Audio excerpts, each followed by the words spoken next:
హల్లెలూయా హల్లెలూయా. ప్రభు మిమ్మల్ని దీవించను గాక.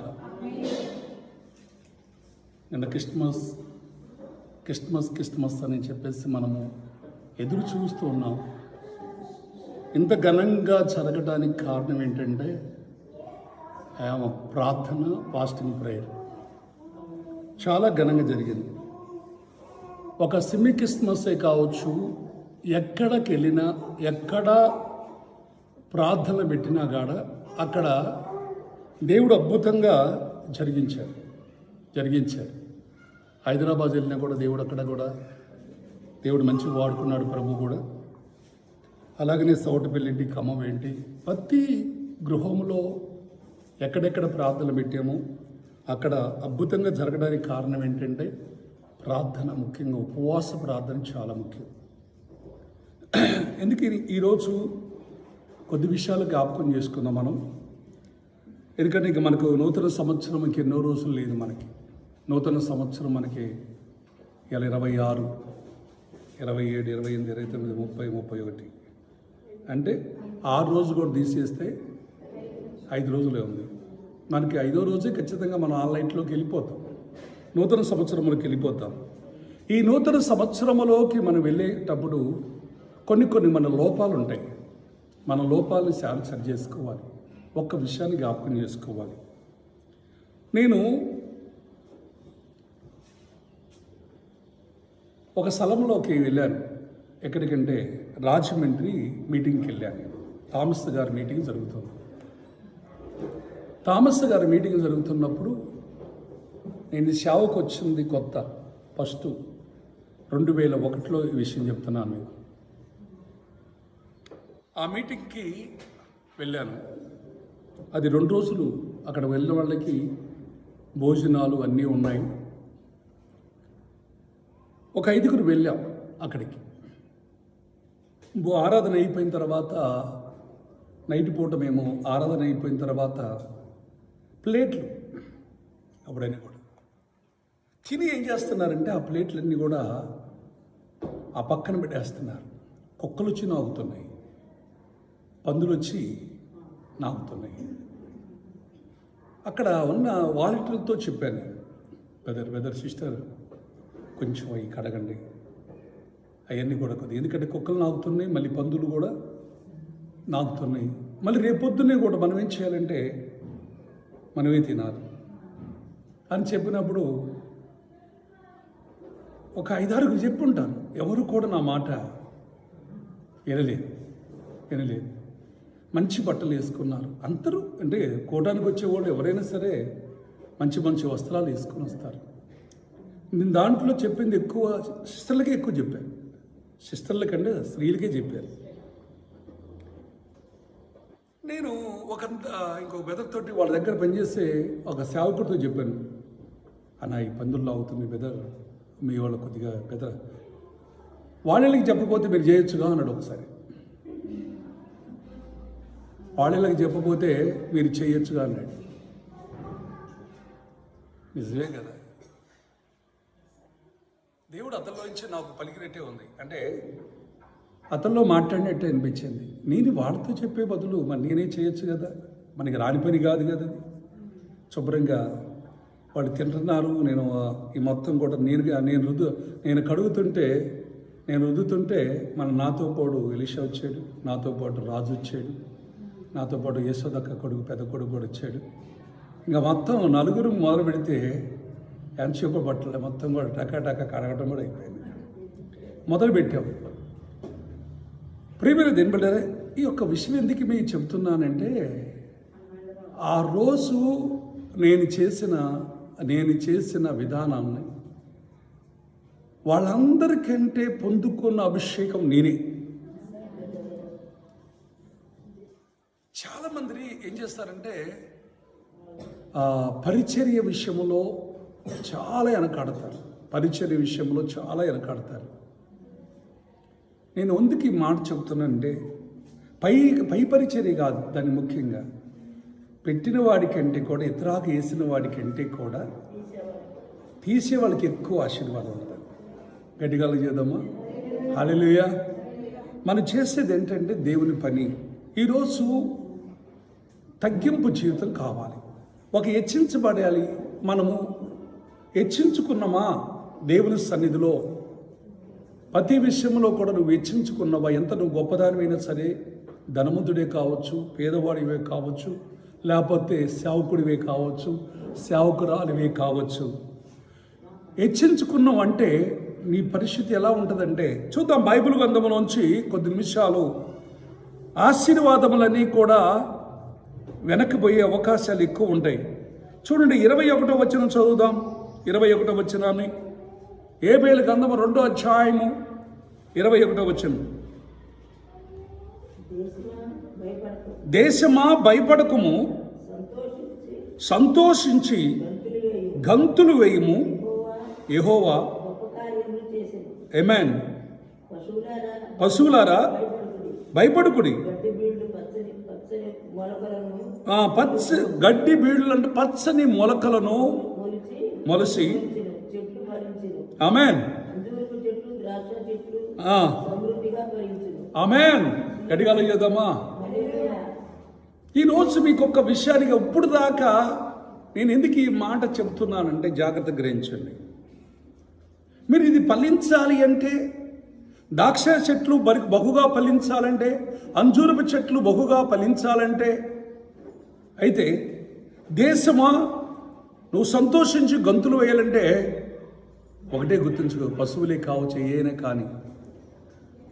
పశువులు బతకాలంటే ఏం కావాలి? నీరు ఉండాలి, చూస్తున్నప్పుడు పచ్చదనము, వాటికి పచ్చని గడ్డి కావాలి. ప్రతి దాన్ని పోషించగలిగిన దేవుడు. జాగ్రత్త గ్రహించండి. ఈరోజు నువ్వు నేను ఈ రీతిగా ఉన్నామంటే ఆయన కృప, ఆయన కృప, ఆయన కృప తప్ప ఇంకేరేది లేదు. అయితే ఈ ఆశీర్వాదములను భయపడాల్సిన అవసరం లేదు. నీకు సమృద్ధైన ఆశీర్వాదాలు నీకు ఇవ్వాలని దేవుడు ఆశపడుతున్నాడు. అయితే నువ్వు చేయాల్సింది ఏంటంటే శ్రద్ధ కలిగి ఉండాలి.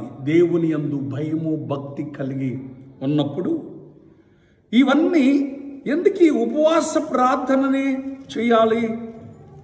ఈ ఉపవాస ప్రార్థన చేయటం వల్లనే మనకు వచ్చేది.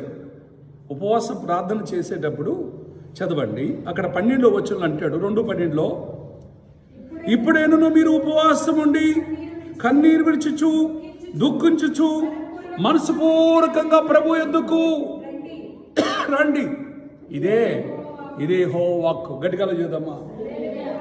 నేను ఒక సేవకుడిగా చెప్తున్నానమ్మా, నేను పొందుకున్న ఆశీర్వాదం నువ్వు పొందుకోవాలి, నేను పొందుకున్న అభిషేకం నువ్వు పొందుకోవాలి అంటే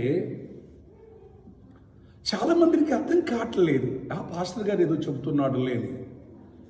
నేను ఇప్పటికీ కూడా ఈ సేవకు 25 సంవత్సరాలు, ఇప్పటికి 56 సంవత్సరాలు, 56 సంవత్సరాలకు దేవుడు ప్రవేశపెట్టాడు.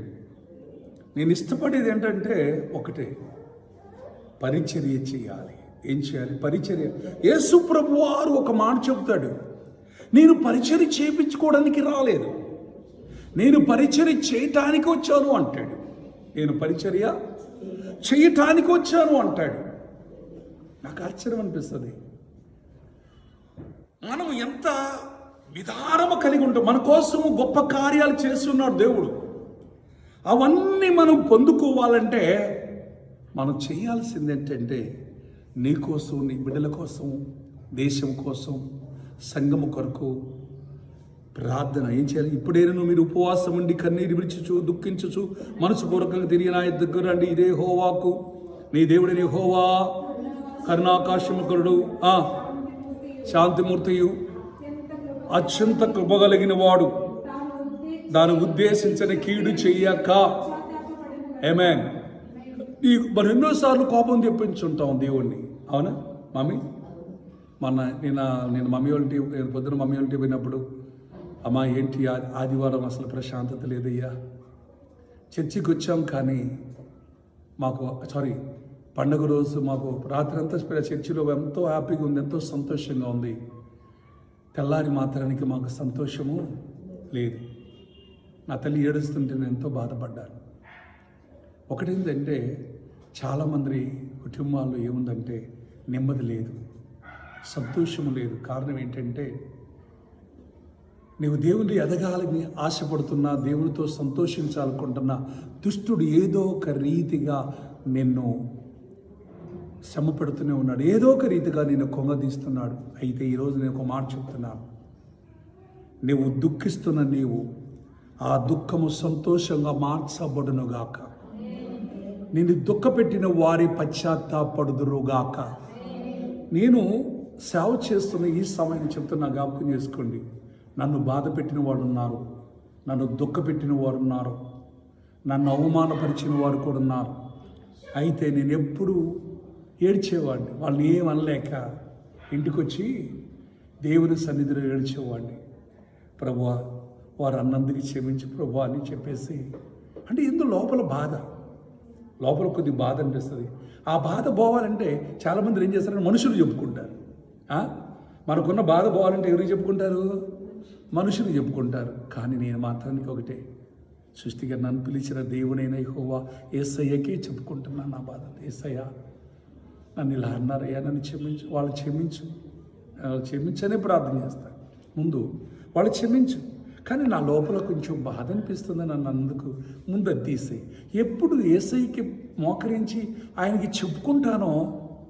చెప్పుకున్న తర్వాత నాలో నుంచి ఆ వేదనని తొలిపోదు. నాకు అది అర్థం కాదు.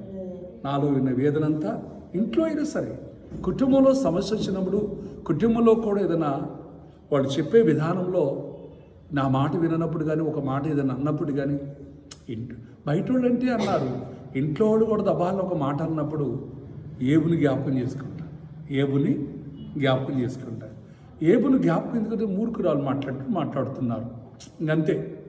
ఎందుకంటే దేవుడు మన కోసము ఇప్పుడు ఉపవాసాలు ఉంటున్నప్పుడు, ఉపవాసం ఉండి ప్రార్థన చేస్తున్నప్పుడు ఎక్కువ మనకి విరోధంగా అన్నీ లేస్తాయి, ఎక్కువ సమస్యలు ఎక్కువ అవుతాయి. ఎన్ని సమస్యలు వచ్చినా, ఎన్ని బాధలు వచ్చినా ఒకటే గుర్తుంచుకో, దేవుడు నిన్ను కనిపెడుతూ ఉంటాడు. నువ్వు ఎంత ఓపిక కలిగి ఉన్నావా అని, ఎంత సహనము కలిగి ఉన్నావా అని చూస్తుంటాడు. చూడండి, బైబిల్ గ్రంథంలో రాయబడిన మాట, ప్రకటన గ్రంథం 2వ అధ్యాయంలో అంటాడు. మొదటి నుంచి 2 వచనాలు చదవండి, 3 వచనాలు అనుకుంటా.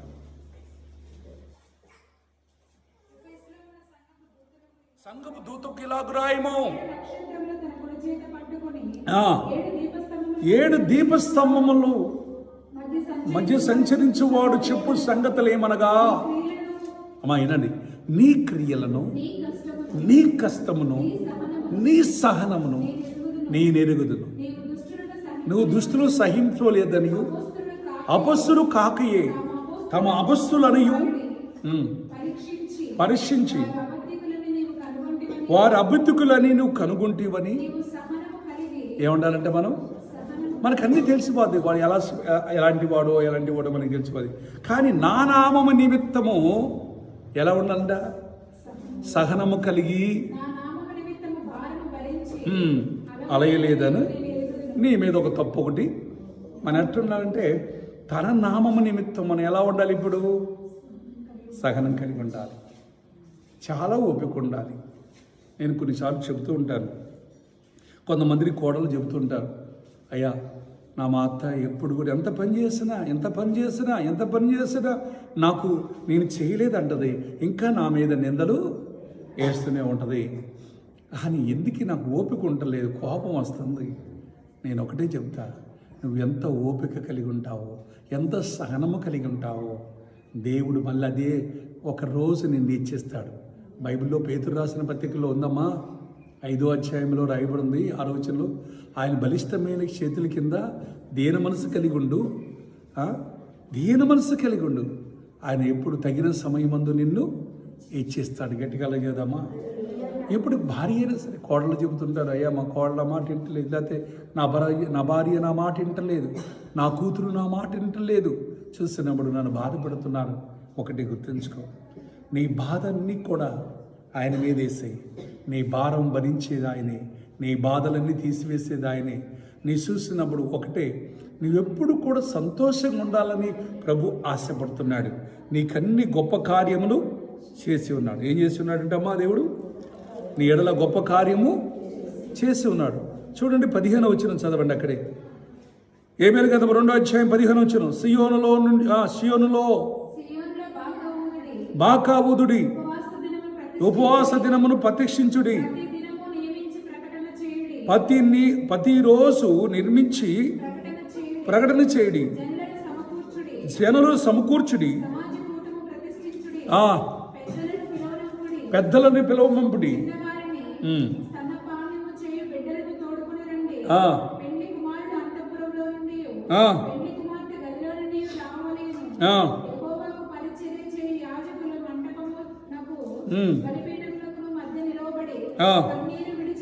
కన్నీరు విడిచుచు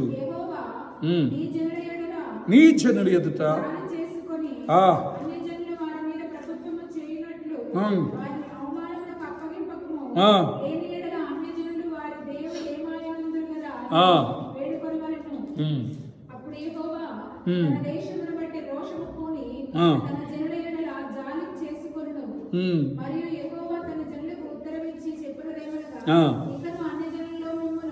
అన్ని జనుల్లో మిమ్మలను ఏం చేస్తున్నా, అన్ని జనులు ఎదుట అవమానకరంగా నిన్ను చెయ్యక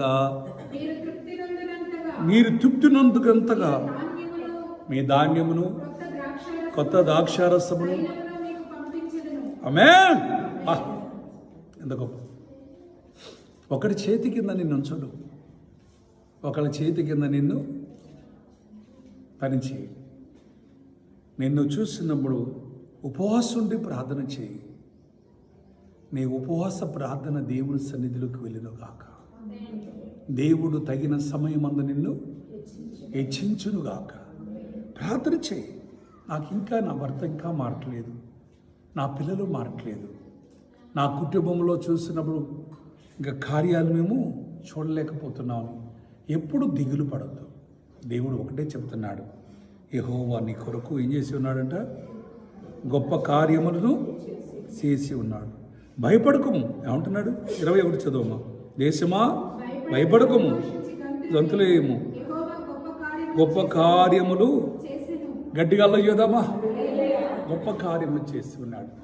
అందుకోసం కీర్తనాకారుడు 126 కీర్తనలు అంటాడు, సియోనుకి తిరిగి వచ్చిన వారిని యెహోవా చెరలో నుంచి మా వారిని రప్పించినప్పుడు మేము కలగనిన వారు వెంటి మా నోటి నిండా నవ్వుండును, మా నాన్నకు ఆనందగానం తినియుండు. అప్పుడు యెహోవా ఇరు కొరకు గొప్ప కార్యము చేసినని అన్ని జనులు చెప్పుకుందరు. యెహోవా మన కొరకు గొప్ప కార్యము చేసి ఉన్నాడు, మనము సంతోషభరితులమైతే. మీ గట్టిగా చేద్దామా.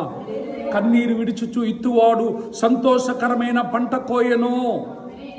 చూడు, పిరికడు ఇత్తరములు చేతబట్టుకొని ఏడ్చుచు ఇత్తువాడు సంతోషకరమైన పంట కోయచు పనులు మోసుకొని వచ్చును. ఆమేన్. నీవు మామూలు విషయం కాదు, కన్నీరికి ప్రార్థన చేయి. ఉపవాసం ఉండి కన్నీరు ప్రార్థన చేయి. నువ్వు వెళ్ళేటప్పుడు ఇత్తరం అంటే వాక్యం, వాగ్దానాన్ని బట్టి ప్రార్థన చేయి. పోయేటప్పుడు ఏం చేస్తావో తీసుకెళ్తావంట, పనులు మోసుకొని పోతావు. అంటే ఆశీర్వాదాన్ని తీసుకొని వెళతావు. గట్టిగా చేద్దామా. నాకు ఓపిక అయిపోయింది అయ్యగారు, ఉపవాసం ఉండలేకపోతున్నాను అనేది చాలా, నడవలేకపోతున్నాను అనుకోవచ్చు. ఒక ఆమె నడుస్తుంది 82 సంవత్సరాలంట. 82 సంవత్సరాలు ఆమె వెళ్తూనే ఉంది. యాడికి వెళ్తున్నావు అమ్మ అంటే మందిరానికి వెళ్తున్నా అయ్యా అంది. నాకు ఆశ్చర్యం అనిపించింది. ఏమన్నా నడవగలుగుతున్నా? అయ్యా నేనెందుకు నడుస్తున్నాను అయ్యా, ప్రభువు నన్ను నడిపిస్తున్నాడు. నేను ఒక్క అడుగు ఎత్తే 100 అడుగులు లేపిస్తున్నాడు అయ్యా అంటుంది గట్టిగా. నువ్వు అయ్యా ఏముండాలంటే నడవాలని ఆశ ఉండాలి, ప్రార్థన చేయాలని ఆశ ఉండాలి. ఈరోజు ఒక్క విషయాన్ని మీకు తెలుసుకోండి నా ప్రేమైన దేవుడు బిడ్డ. దేవుడు చూసినప్పుడు నీ కోసం గొప్ప కార్యాలు చేసి ఉన్నాడు. చూడండి, అక్కడ బైబిల్ గ్రంథంలోంచి కొన్ని విషయాలు మనం చాలా జాగ్రత్తగా గ్రహిద్దాం. 24వ వచనం. కొత్త ద్రాక్షారసం, కొత్త ధాన్యముతో నిండును, కొత్త ద్రాక్షారసమును, కొత్త తైలమును గానుగలకి పొర్లి. దేవునికి మహిమ కలుగునుగాక. నిన్ను దేవుడు మళ్ళీ 2026లో అలా చేయునుగాక. ఇప్పటి నుంచి ప్రారంభం అవునుగాక. మీరు కడుపారా తిని తృప్తి పొంది మీ కొరకు వింత కార్యములను జరిగించిన మీ దేవుడైన యెహోవా నామమును స్తుతించునట్లు నేను పంపిన మిడతలను వంగడి పురుగులను పసర పురుగులను చీడ పురుగులను మహాసైన్యము తినివేసిన సంవత్సరమును పంటను మరలా తిరిగి నేను ఇచ్చుదును. గట్టిగా సప్పట్టు కొట్టి ఎంత గొప్ప మాట. ఈ పురుగులు చూసినప్పుడు తెగులు చేత ఎన్ని కూడా పోయిన పంటంతా కూడా మళ్ళీ నీకు తిరిగి నేను ఇస్తాను. ఏం చేయాలంటే నువ్వు ఏం చేయాల్సిందే, ఉపవాసం ఉండి ప్రార్థన చేయి. దేవుని చూసినప్పుడు ఇస్సాకు ఇత్తనం వేసి 100 ఫలము పొందినట్లుగా 100 ఫలము నీకు వచ్చునుగాక, 100 ఆశీర్వాదం వచ్చునుగాక. ఇప్పుడు దాకా నీ బిజినెస్లో ఆశీర్వాదం లేదేమో, ఇప్పుడు దాకా నీ పిల్లల మీద ఆశీర్వాదం లేదేమో, ఇప్పుడు నీ మీద ఆశీర్వాదం లేదేమో, ఇంక నుంచి ఆశీర్వాదం కుమ్మరించునుగాక. అందుకోసం దేవుడు చెప్తున్నాడు, ఒకటే మాట జ్ఞాపకం చేసుకో. ఆయన చేసే కార్యాలు చాలా గొప్పవి, ఆయన మామూలు గొప్పవి కాదు. అందుకోసమే బైబిల్లో స్పష్టంగా అంటాడు, కీర్తన గ్రంథంలో ఇందాక చదివాం కదా, యెహోవా మన కొరకు గొప్ప కార్యము చేసి ఉన్నాడు, మనము సంతోషభరితులమైంది. దేవుడు నీ కోసం నా కోసం గొప్ప కార్యములు చేసి ఉన్నాడు. గట్టిగా చేద్దామా? హేబేలు గ్రంథం 1వ అధ్యాయం చూడండి, 18వ వచనం చదువు. పశువులు బహుగా మూలుగుచున్నవి, ఎడ్లు మందలుగా కూడి ఆకలికి అల్లాడుచున్నవి, గొర్రె మందలు చెడిపోవచ్చున్నవి. ఏమైనా చెడిపోతున్నాయంటే గొర్రె మందలు చెడిపోవచ్చున్నవి, అగ్ని చేత అరణ్యములో మేత స్థలములు కాలిపోయినవి. చాలు, ఇవన్నీ నష్టం జరుగుతున్నాయి.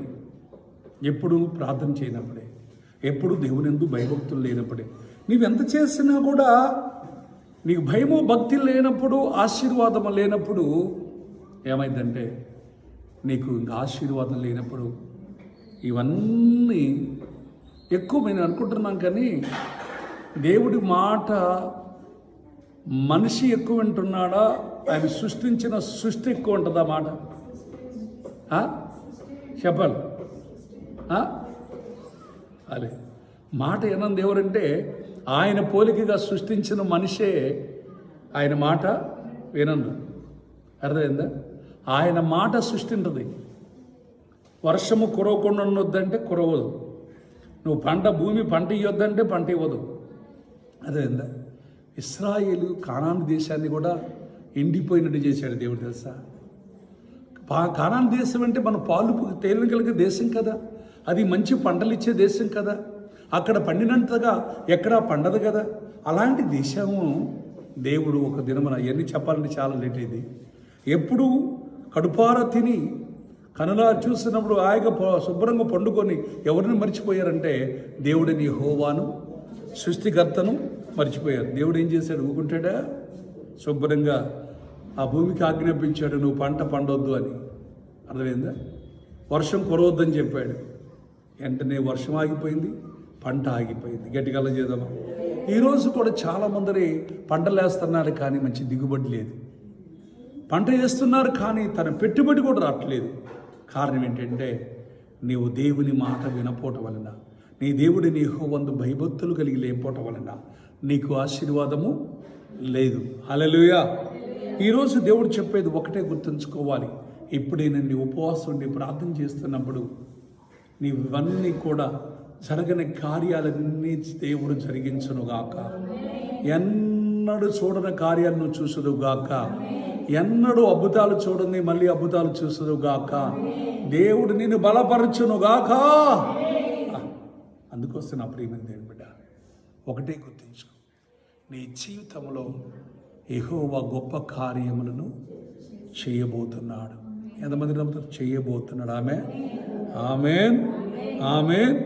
అయితే గొప్ప కార్యములన్నీ నువ్వు చూడాలంటే అక్కడే రాయబడింది. 27 వచ్చిన చదువు. హేబేలు గారు.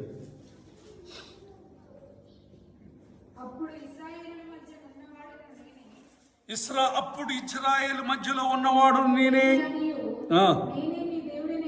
నీ దేవుడిని యెహోవాను నేనే, నీ తప్ప వేరొక దేవుడు నీకు లేడనియు మీరు తెలుసుకుందురు. నా జనులు ఎప్పుడు ఇంక నుంచి సిగ్గునందరు.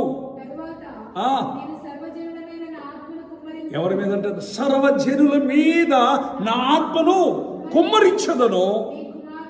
మీ కుమారులను మీ కుమార్తెలను ప్రవచనములు చెప్పెదరు. అమ్మాయి నీ ముసలివారు, ఈ మాట ఎక్కడ రాయబడింది? అపొస్తలుల కార్యంలో రాయబడింది.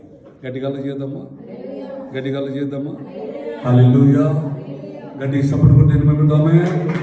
హల్లెలూయా, హల్లెలూయా. అందుకోసం నిన్న నీడు నిరంతరం మారని మానవు, నా జ్ఞాపకాలలో చదరని వాడవు. నిన్న నీడు నిరంతరం మారని మానవు, నా జ్ఞాపకాలలో చదరని వాడవు.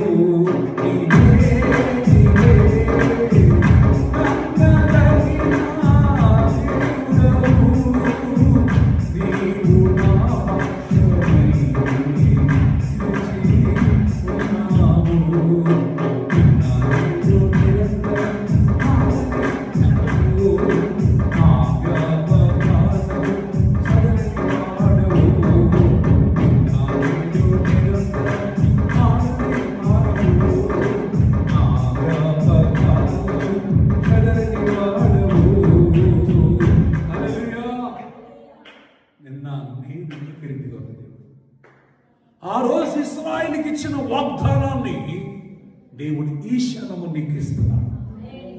ఈ 2025 లాస్ట్ శుక్రవారం జాగ్రత్త గ్రహించి ఉపవాసం నుండి వచ్చిన నీకు ఈ వాగ్దానాలు నెరవేరునుగాక, నెరవేరునుగాక అంటున్నాడు. చూడండి, చదువు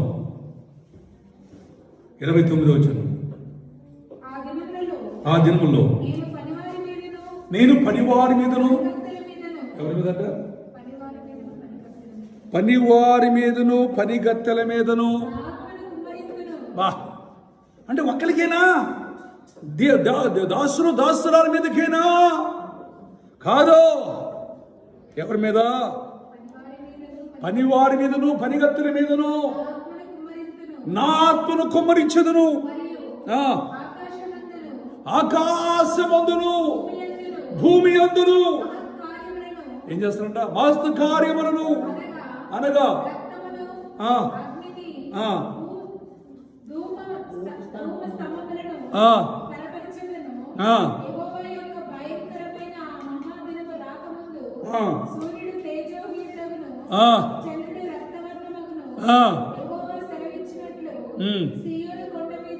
సియోను కొండ మీదను యెరూషలేములోను తప్పించుకున్న వారందరూ శేషించిన వారిలో యెహోవా పిలిచిన వారును కనబడుదురు.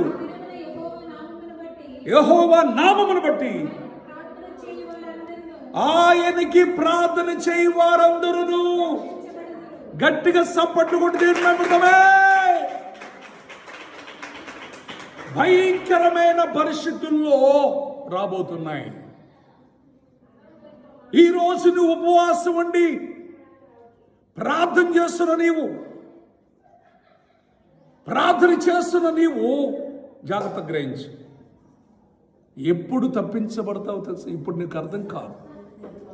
భయంకరమైన పరిస్థితులు రాబోతున్నాయి. ఏంటది?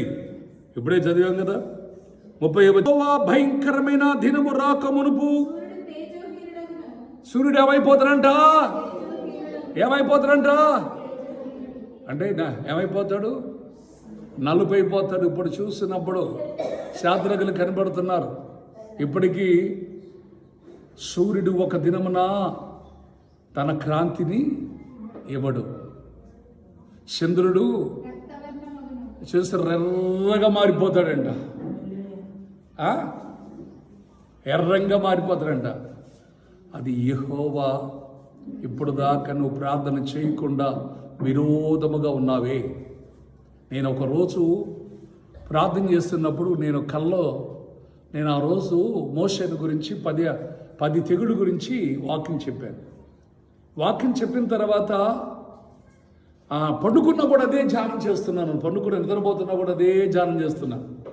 ధ్యానం చేస్తున్నప్పుడు నా ఆత్మ ఎక్కడికి వెళ్ళిపోయిందంటే ఐగుప్తు దేశానికి వెళ్ళిపోయింది. ఎందుకంటే ఆల్రెడీ నేను యెరూషలేము వెళ్ళి అంటే నేను ఐగుప్తు దేశం వెళ్ళాను కాబట్టి అక్కడ నేను వెళ్ళాను కాబట్టి ఆ ప్రాంతం అంతా కూడా అవి గుర్తొస్తున్నాయి. అంటే నాకు కళ్ళలో చూసినప్పుడు ఆ రోజు మోసే చేసిన నీళ్ళని ఏం చేశాడు? రక్తంగా మార్చాడు. నీళ్లను రక్తంగా మార్చాడు. మరి తొలిసూరు పోయిన వాటిని అన్నిటికి కూడా చూసిన ఇశ్రాయేలు యొక్క తొలిసూరు వాటన్నిటిని కూడా ఇశ్రాయేలు చనిపోలేదు. ఐగుప్తు వాళ్ళందరూ కూడా తొలిసూరులో చూసినప్పుడు అది గాడిద పిల్లే కావచ్చు, ఒక ఆవు పిల్లే కావచ్చు, గొర్రె పిల్లే కావచ్చు, మనుషులు పిల్లలే కావచ్చు, మనుషుల బిడ్డలే కావచ్చు, తొలిసూరు వారందరూ కూడా చనిపోయారు. కానీ ఇశ్రాయేల్ వారికి ఒక్కటి నష్టం కూడా జరగలేదు. ఎందుకని? అది నేను చూస్తున్నాను, కళ్ళారా చూస్తున్నట్టు ఆ వాక్యం చెప్పేసి నాకైతే దర్శనం కలలో చూస్తున్నాను అనమాట. ఏం చేశారు? ఆయన రక్తాన్ని దాని దారబంధముల మీద రాశారు. అంటే ఆ మరణ దూత వాళ్ళు ఎక్కడ రక్తము రాసి ఉన్నారో ఆ గృహము దాటి వెళ్ళిపోయింది. ఇశ్రాయేల్ ప్రజలు మోషే ఏది చెబితే అది చేశారు గనక వాళ్ళకి ఎవరికి నష్టము జరగలేదు. ఐగుప్తులో ఉన్న ప్రజలు ఆయన మాట వినలేదు గనక వారిళ్ళల్లో అన్ని నష్టమే జరిగింది. గట్టిగా చేద్దామా? ఇప్పుడు త్వరలో రాబోతున్న భయంకరమైన పరిస్థితులు రాబోతున్నాయి. ఆ రోజు అన్ని 10 తెగుళ్ళు చూపించిన తర్వాత అప్పుడు ఇశ్రాయేలు ప్రజలు నా బానిసత్వం నుంచి అప్పుడు బయటికి పంపించాడు. గట్టిగా చేద్దామా? అప్పుడు దాకా లేకపోతే పొరవ పంపిస్తానంటాడు, పంపిట్లా. ఎన్నిసార్లు 10 సార్లు పోయి అడిగినా కూడా పంపించలేదు. దేవుడు ఏం చేశాడు?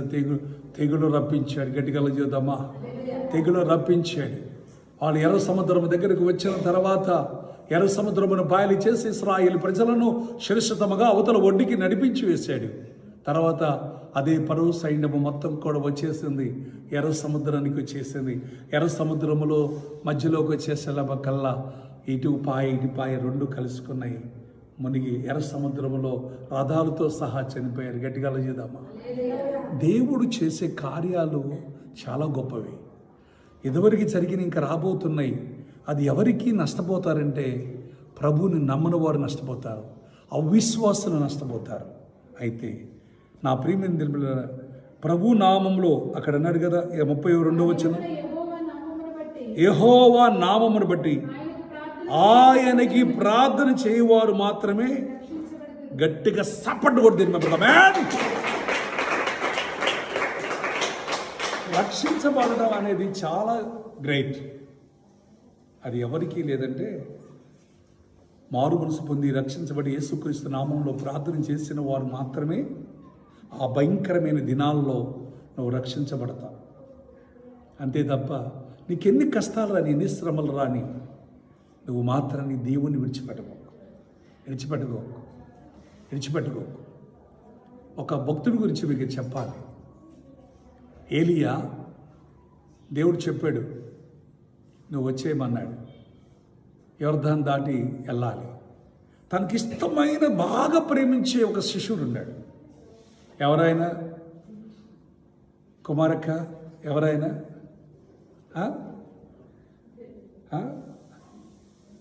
ఏలియా. ఓకే, నేను అడిగిన వాళ్ళు చెప్పట్లా. ఓకే, హల్లెలూయా. ఎవరైనా వినపడదు కదా, అది గట్టిగా చేద్దామా? ఎవరైనా ఎలీషా ఏమంటున్నాడు తెలుసా? యెహోవా జీవము తోడు. నువ్వు ఇక్కడే ఉండయ్యా, నువ్వు అవతలకి రావద్దు. నువ్వు అవతలకి రావద్దంటే యెహోవా జీవము తోడు, నేను విడిచి నేనుండను, నీతోనే వస్తాను. గట్టిగా చేద్దామా? యోర్దాను దగ్గరికి వెళ్ళిన తర్వాత యోర్దాను నదిని ఏం చేశారు తెలుసా? ఎప్పుడు ఏలి మీద ఒక దుప్పటి ఉండేదంట. ఆ దుప్పటి ఏలేదు ఒక పాయ మీద. యోర్దాన్ దగ్గరికి వెళ్ళాను కాబట్టి యోర్దాన్ బాగానే స్పీడ్గానే పోతుంది. ఇది నేనేమనుకున్నా అది చిన్నదే కానీ అక్కడి నుంచి ఇక్కడ దాకే ఉంటుంది, మన మందిరం అంతే ఉంటుంది యోర్దాన్ నది, కానీ స్పీడ్ ఎక్కువనే ఉంటుంది. అది ఆయన దుప్పటితో కొట్టగానే ఏమైపోయింది, అసలు నీరు ఎడిపోవాలి లెక్క ప్రకారంగా. నీరు ఎడిపోవాలమ్మా, దిగువకి వెళ్ళిపోవాలి కదా, పైకి వెళ్ళిపోయింది. ఇది ఇడిపోయింది, ఇది ఇడిపోయింది. ఏం చేశారు, ఆరిన నేల మీద అవతల ఒడ్డుకి తల్లిపోయారు. గట్టిగా చేద్దామా. నాకు కనిపించింది దేవుడి శక్తి ఏంటో చాలా మందికి అర్థం కావట్లా. ఆయన శక్తి ప్రభావం చాలా గొప్పది. రాత్రి ఒక ఆయన ఫోన్ చేశాడు ఖమ్మం నుంచి బెదరు. ఎక్కడున్నావు అన్నాను. నేను లాస్ట్ ప్రార్థన చేసేటప్పుడు ఫోన్ వచ్చింది. వెంటనే అన్నాను, ఆయన కూడా ప్రార్థన అన్నాడు. పాస్టర్ గారు ఎక్కడున్నారు ఇప్పుడు ఈ టైంలో, ఎక్కడున్నారు అన్నాడు. అయ్యా గొల్లపూడిలో ఉన్నాను. వామ్మో, ఇక్కడికి వచ్చి ఇప్పుడు ఇంక అయిపోలేదు, ఇది లాస్ట్ ప్రార్థన మీద. లాస్ట్ ఎంత ఓపిక ఎక్కడి నుంచి ఇచ్చాడు దేవుడు, ఇచ్చాడు. ఆయన కృప కావాలి. అందుకోసమే యెహోవా జీవంతోడు, నీకేం కావాలి, యెహోవా నన్ను తీసుకుపోక మునిపే నీకేం కావాలి, ఏం కావాలి అని అడిగితే ఏమడిగాడు? అయ్యా నీ తర్వాత నీ నాయకుడిగా ఉండాలని అడగలా, నాకు ఐశ్వర్యం కావాలని అడగలేదు. నువ్వు పొందుకున్న ఆత్మలో నాకు రెండింతలు కావాలి అన్నాడు. ఇది కష్టతరమే, ఇది నేను ఇచ్చేది కాదు. ఎప్పుడు అగ్ని రథాలు వచ్చేసి ఎలీషాను ఏలియాను ఏరి చేసింది. ఒక్కసారి ఆయన తీసుకొని వెళ్తుంటే వెంటనే చూసినప్పుడు మొత్తుకుంటున్నాడు. వెంటనే చూసినప్పుడు ఆయన గట్టిగా కాకిలేస్తున్నాడు. ఇద్దరు వేరు చేసింది. ఆయన పరలోకానికి తీసుకొని పోయింది ఏలియాని. ఇప్పుడు ఆయన బట్టలు చించుకున్నాడు, ఆ గోని పట్ట తీసుకున్నాడు. ఎవరిది? ఏలియాది. ఆ ఏలియా దుప్పట తీసుకున్నాడు. యోర్దాన్ దగ్గరికి వచ్చాడు. యోర్దాన్ నది మీద మళ్ళీ కొట్టాడు. మళ్ళీ పాయలు ఏమైపోయినాయి? జాగ్రత్త గ్రహించండి. ఏలియా చేసింది 7 అద్భుతాలైతే ఎలీషా చేసింది 14 అద్భుతాలంట. గట్టిగా సప్పట్టు కూడా దేని మేమతామే. 14వ అద్భుతం ఏంటో తెలుసా? ఎలీషా చనిపోయిన తర్వాత కూడా ఆయన ఎముకలు కూడా యుద్ధం వస్తుంది చూస్తున్నప్పుడు ఒక అతను చనిపోయాడు. అతన్ని ఏం చేస్తారంటే వీళ్ళు తెలవక డబాలా సమాధి తీసే, ఆ సమాధి ఏం చేశారంటే అది ఎలీషా సమాధాన సంగతి తెలవదు కనుక వెంటనే తీసేలక ఎముకలు బయటపడ్డాయి. ఎముకలు బయటపడ్డాలకల్లా అయితే అయిందని చెప్పేసి చనిపోయిన వాడిని ఆ దాంట్లో వేసేసారు. దాంట్లో వేసేసి దిక్కులు వేసారండి. గట్టి దేవుడు చేసే కార్యాలు చాలా గొప్పవి. అందుకోసమే నా ప్రియమైన దేవుని బిడ్డలారా, ఈరోజు కూడా గుర్తుంచుకో, అనేక గొప్ప కార్యాలు దేవుడు చేయబోతున్నాడు అంతే. నేనే అనుకుంటా, నేను ఆశ్చర్యపోతుంటా ఒక్కోసారి. దేవుడు నన్ను పిలిచినప్పుడు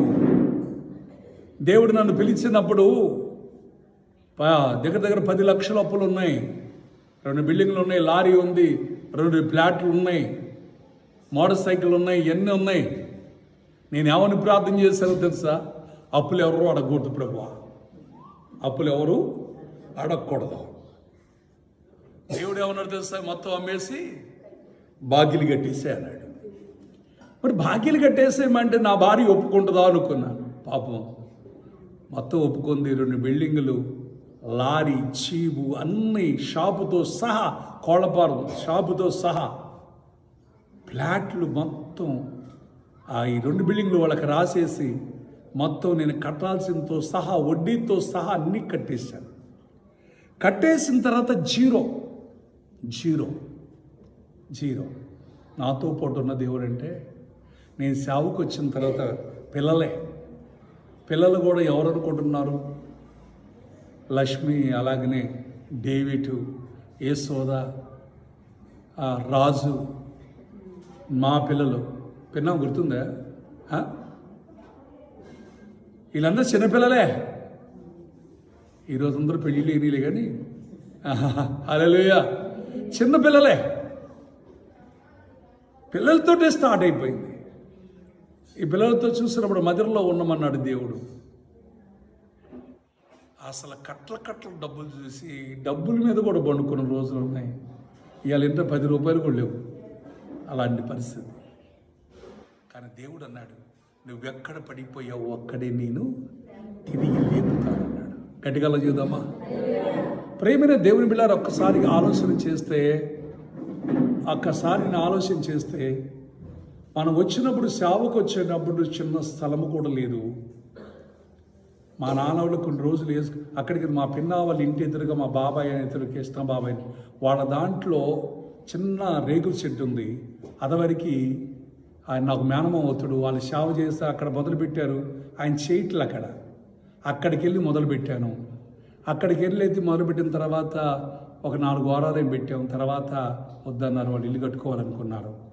తర్వాత మా నాన్న స్థలంలో ఉన్నాం, అక్కడే ఏర్పాటు చేశాడు.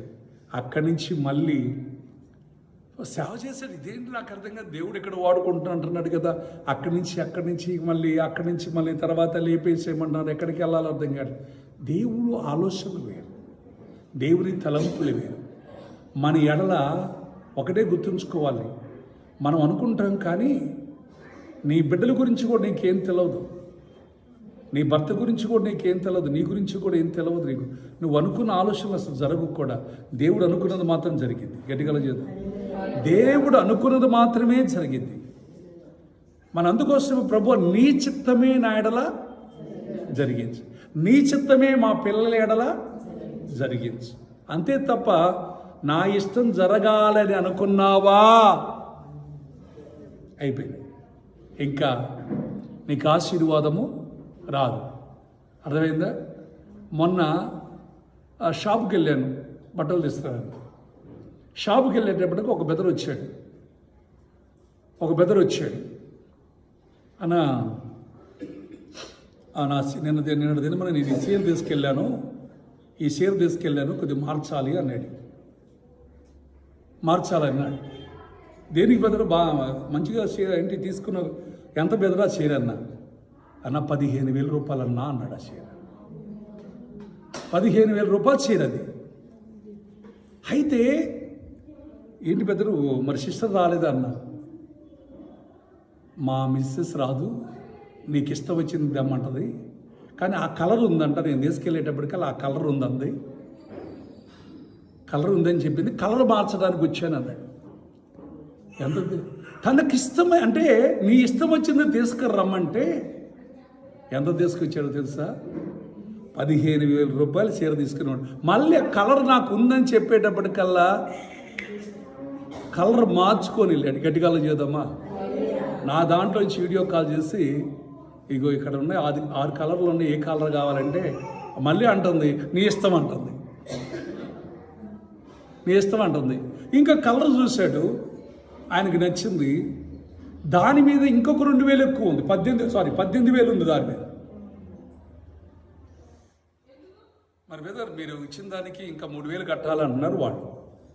ఓకే, ఇస్తాను. గట్టిగా చేద్దామా?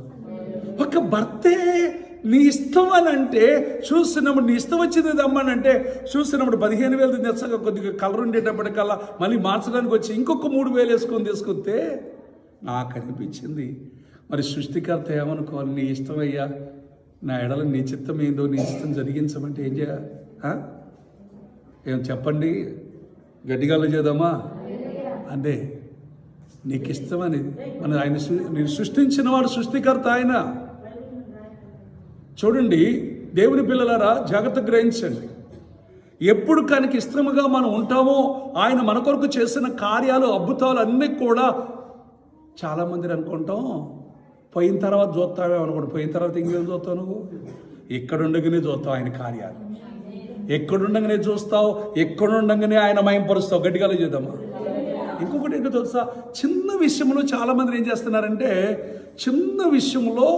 చిన్న కార్యం విషయంలో దేవుడిని నువ్వు గణపరిచినప్పుడు నీ దేవుడు ఏం చేస్తాడంటే గొప్ప కార్యాలు నీకు చేస్తాయి.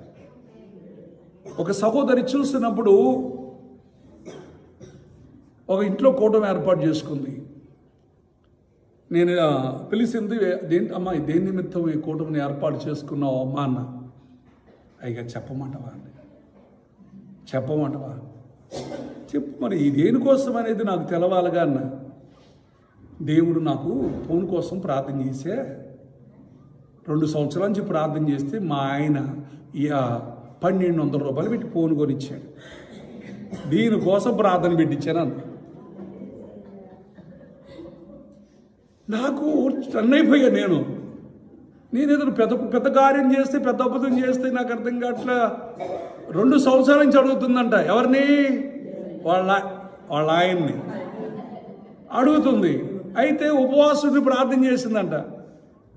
ప్రభువా, మా ఆయన ఎక్కడున్నాడో తెలవట్లా, పిల్లగాళ్ళకు ఫోన్ చేయాలి. ఎందుకంటే వీళ్ళ ఆయన గారు ఎందుకు దాటలేదంటే, ఇప్పుడే సెల్ ఫోన్లు ఏం చేస్తున్నాయి అంటే చెడగొడుతున్నాయి అని చెప్పేసి సెల్ ఫోన్లు దాటలా. తెచ్చినోడు ఏం చేశాడు? 1200 రూపాయలు డబ్బా ఫోన్ తీసుకొచ్చాడు. సిమ్ము తీసుకొచ్చాడు, వేసాడు. అయ్యగారు ప్రార్థన చేయండి, ముందు దీనికోసం ప్రార్థన చేయమని చెప్పింది. చేయమని చెప్పంగానే నేనే మొదట నా ఫోన్కే చేసుకొని సిస్టర్ అని ప్రార్థన చేసి, అర్థమైందా, 1 గంట వాక్యం చెప్పి, అమ్మ కొంచెంలో నువ్వు నమ్మకంగా ఉన్నావు కనుక నీకు అనేకం దేవుడు ఇచ్చునుగా కానీ ప్రార్థన చేశా. అనేకం ఇచ్చునుగా కానీ ప్రార్థన చేశా. ఇప్పుడు ఈ యొక్క మాట పట్టుకుంది. నేను ఆ రోజు చెప్పిన మాట అంటే, ఒకడికి 5 తలంతులు ఇచ్చాడు, ఒకడికి 2 తలంతులు ఇచ్చాడు, ఒకడికి 1 తలంతు ఇచ్చాడు. ఈ 2 తలంతులు 2 ఇచ్చిన వాడు 2కు 2 4 చేసుకున్నాడు. భలే నమ్మకమైన మంచి దాసుడు, కొంచెంలో నమ్మకంగా ఉన్నావు కనుక నీకు అనేకం ఇస్తున్నాను అన్నాడు. 5 ఇచ్చిన వాడు 5కి 10 చేసుకున్నాడు. 10కి అంటే 10 చేసుకున్నాడు. నమ్మకమైన మంచి దాసుడా, కొంచెంలో నమ్మకంగా ఉన్నావు కనుక నీకు ఇంక అనేకము ఇస్తున్నా అన్నాడు. ఈ 1 ఇచ్చినోడు ఉన్నాడే, వాడు కృతజ్ఞతాస్తుతులు చెప్పలా, ఏం చెప్పలా. తీసుకెళ్ళి ఏం చేశాడంటే ఊరు బాధ పెట్టాడు, తీసుకొచ్చాడు. చెడ్డదాసుడా, ఇత్తిన కాటి నేను కోస్తానన్న సంగతి తెలదా. ఇది కూడా తీసి ఎవరికి ఇచ్చాడు? గట్టిగల్లే చెప్పా. హల్లెలూయా. జాగ్రత్త గ్రహించండి. నా ప్రేమ ఈ మాటను పట్టుకుంది, ఆ వాక్యాన్ని పట్టుకుంది, ప్రార్థన చేస్తుంది. ఒకరోజు వాళ్ళ ఫీజు లేదంట. ఒక ఇంటికి పోతే మంచి ఫీజు చూసిందంట. ప్రభువా, మా ఇంట్లో ఫీజు లేదు, పాలు కోసం ఎవరు పాలు వచ్చి ఉన్నప్పుడు కానీ ఏదైనా ఉన్నప్పుడు కానీ పక్కింట్లో పెట్టుకోవాల్సి వస్తుంది. ప్రభా, మాకు ఒక ఫీజు కావాలి ప్రభా అని ప్రార్థన చేసిందంట. ఒక్కసారి వాళ్ళ ఆయనకి చెప్పిందంట. చెప్పింది. ఇంకా చెప్పడం అనవసరం, ఎందుకంటే చాలాసార్లు చెబితేనే ఈ చిన్న ఫోన్ తేవడానికి ఎన్ని రోజులు పెట్టింది? 2 సంవత్సరాలు పెట్టింది. ప్రార్థన చేస్తుందంట. రోజు ప్రార్థన చేస్తూ మొదలుపెట్టింది. ప్రార్థన చేసాక 45 రోజులైంది. నువ్వు ఇచ్చినందుకు స్తోత్రం కలుగునుగా కానీ ప్రార్థన చేస్తుంది. వాళ్ళ ఆయనకి ఇలా తలంపులు వచ్చిన నాకు 4 గంటల ఒక షాపుకి వెళ్ళాడంటే ఏదో వాళ్ళ ఫ్రెండ్కి ఏది ఫీజు ఇప్పించడానికి ఆఫర్ ఉందంట. లేదా నాకు కూడా ఒకటి ఇవ్వండి అన్నాడు. ఒకటి కొంటే ఒకటి ఫ్రీ అంటే ఆ రేట్లో శరిసాంగం తీసుకుందాంరా అని చెప్పేసి, సరే ఇద్దరు వచ్చే దాంట్లో ఆఫర్లో 2 ఫీజులు వస్తున్నాయి, ఒకటి నాకు ఒకటి నీకు, ఇద్దరు శరిసాంగం అని చెప్పేసి ఫీజు తీసుకొని వచ్చాడు. గట్టిగా సపోర్ట్ కూడా తినిపెడతాం.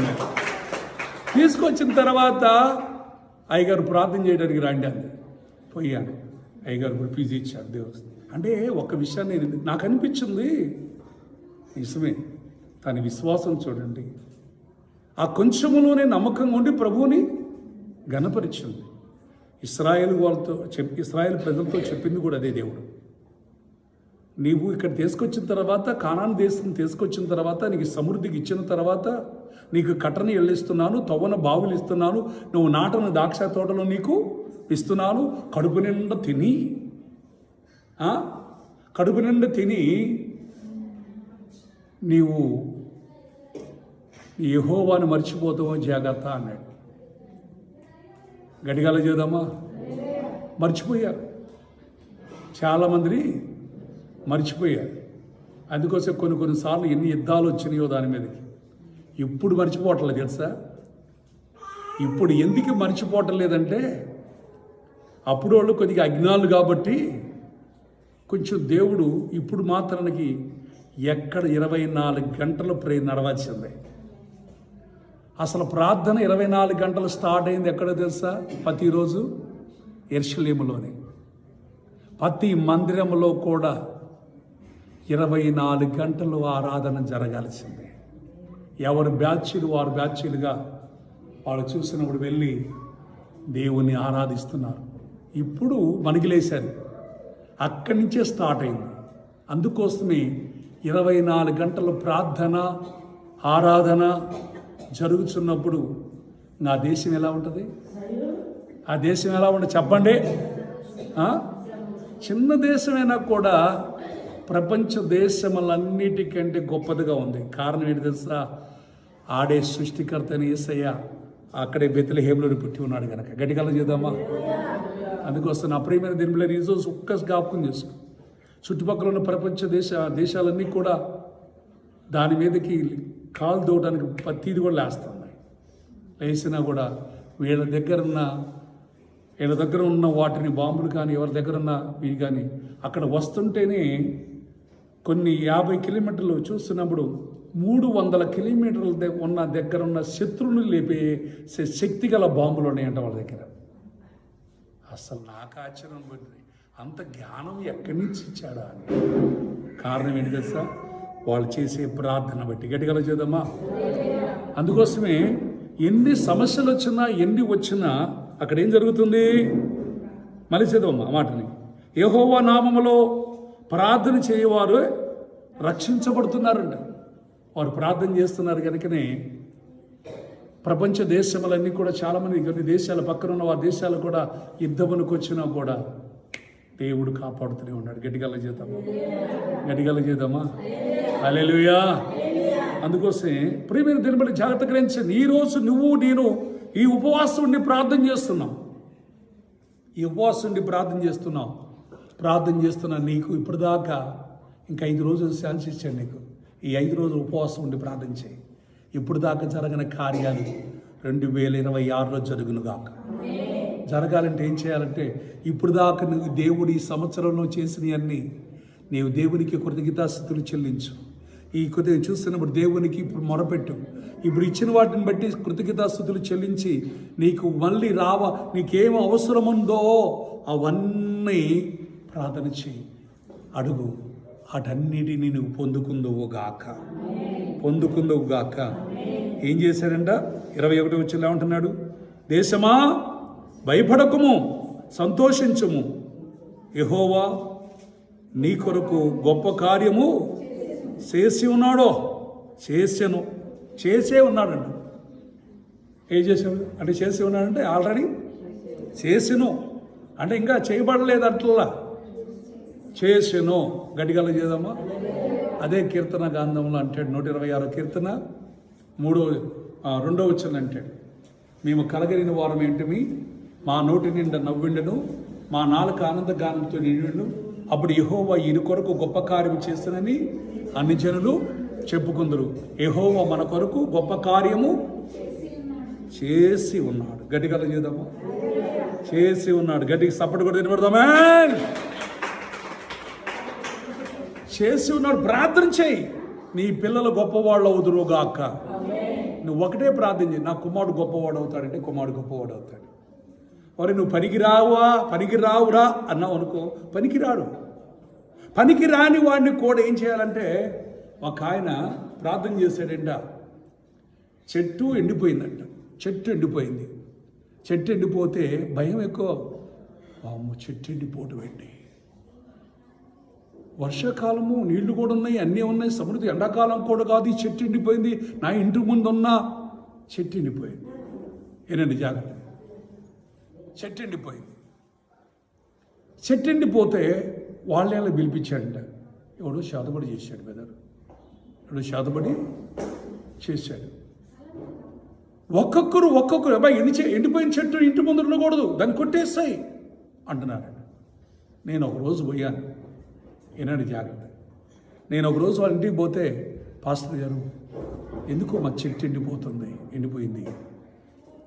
కొంతమందినే కొట్టేయమంటున్నారు, కొంతమందినే చాదబడి చేశారంటున్నారు, చెట్టుకి చాదబడి చేశారంట అని అంటున్నారు.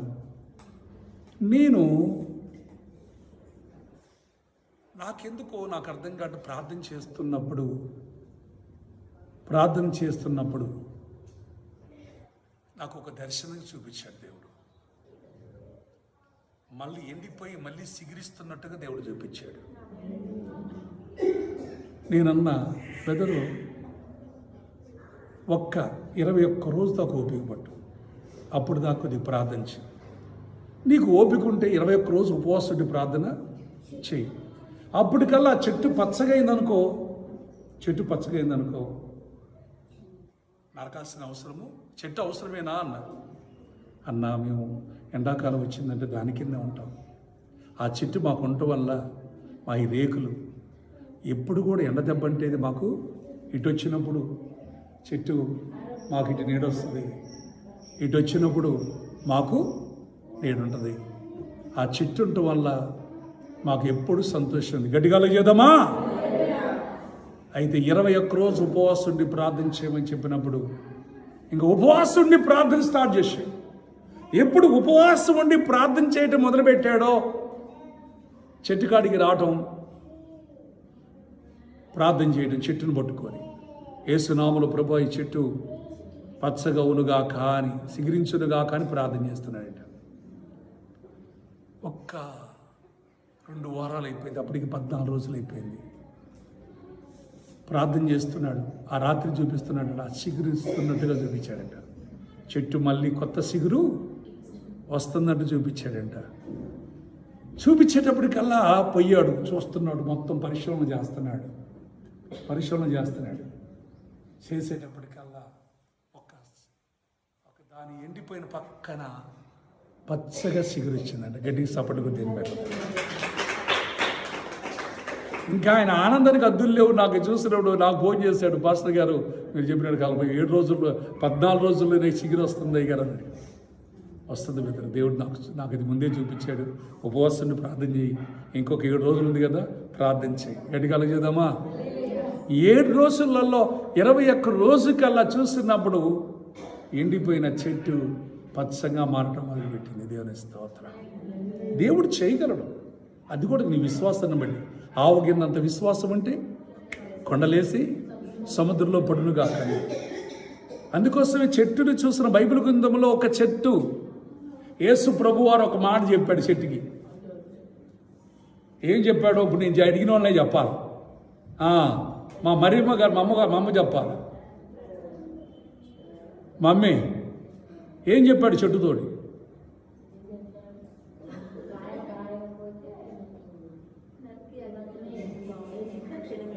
ఆమేన్. అవునా? మత్తయి సువార్త 21వ అధ్యాయంలో రాయబడింది 18వ వచనంలో.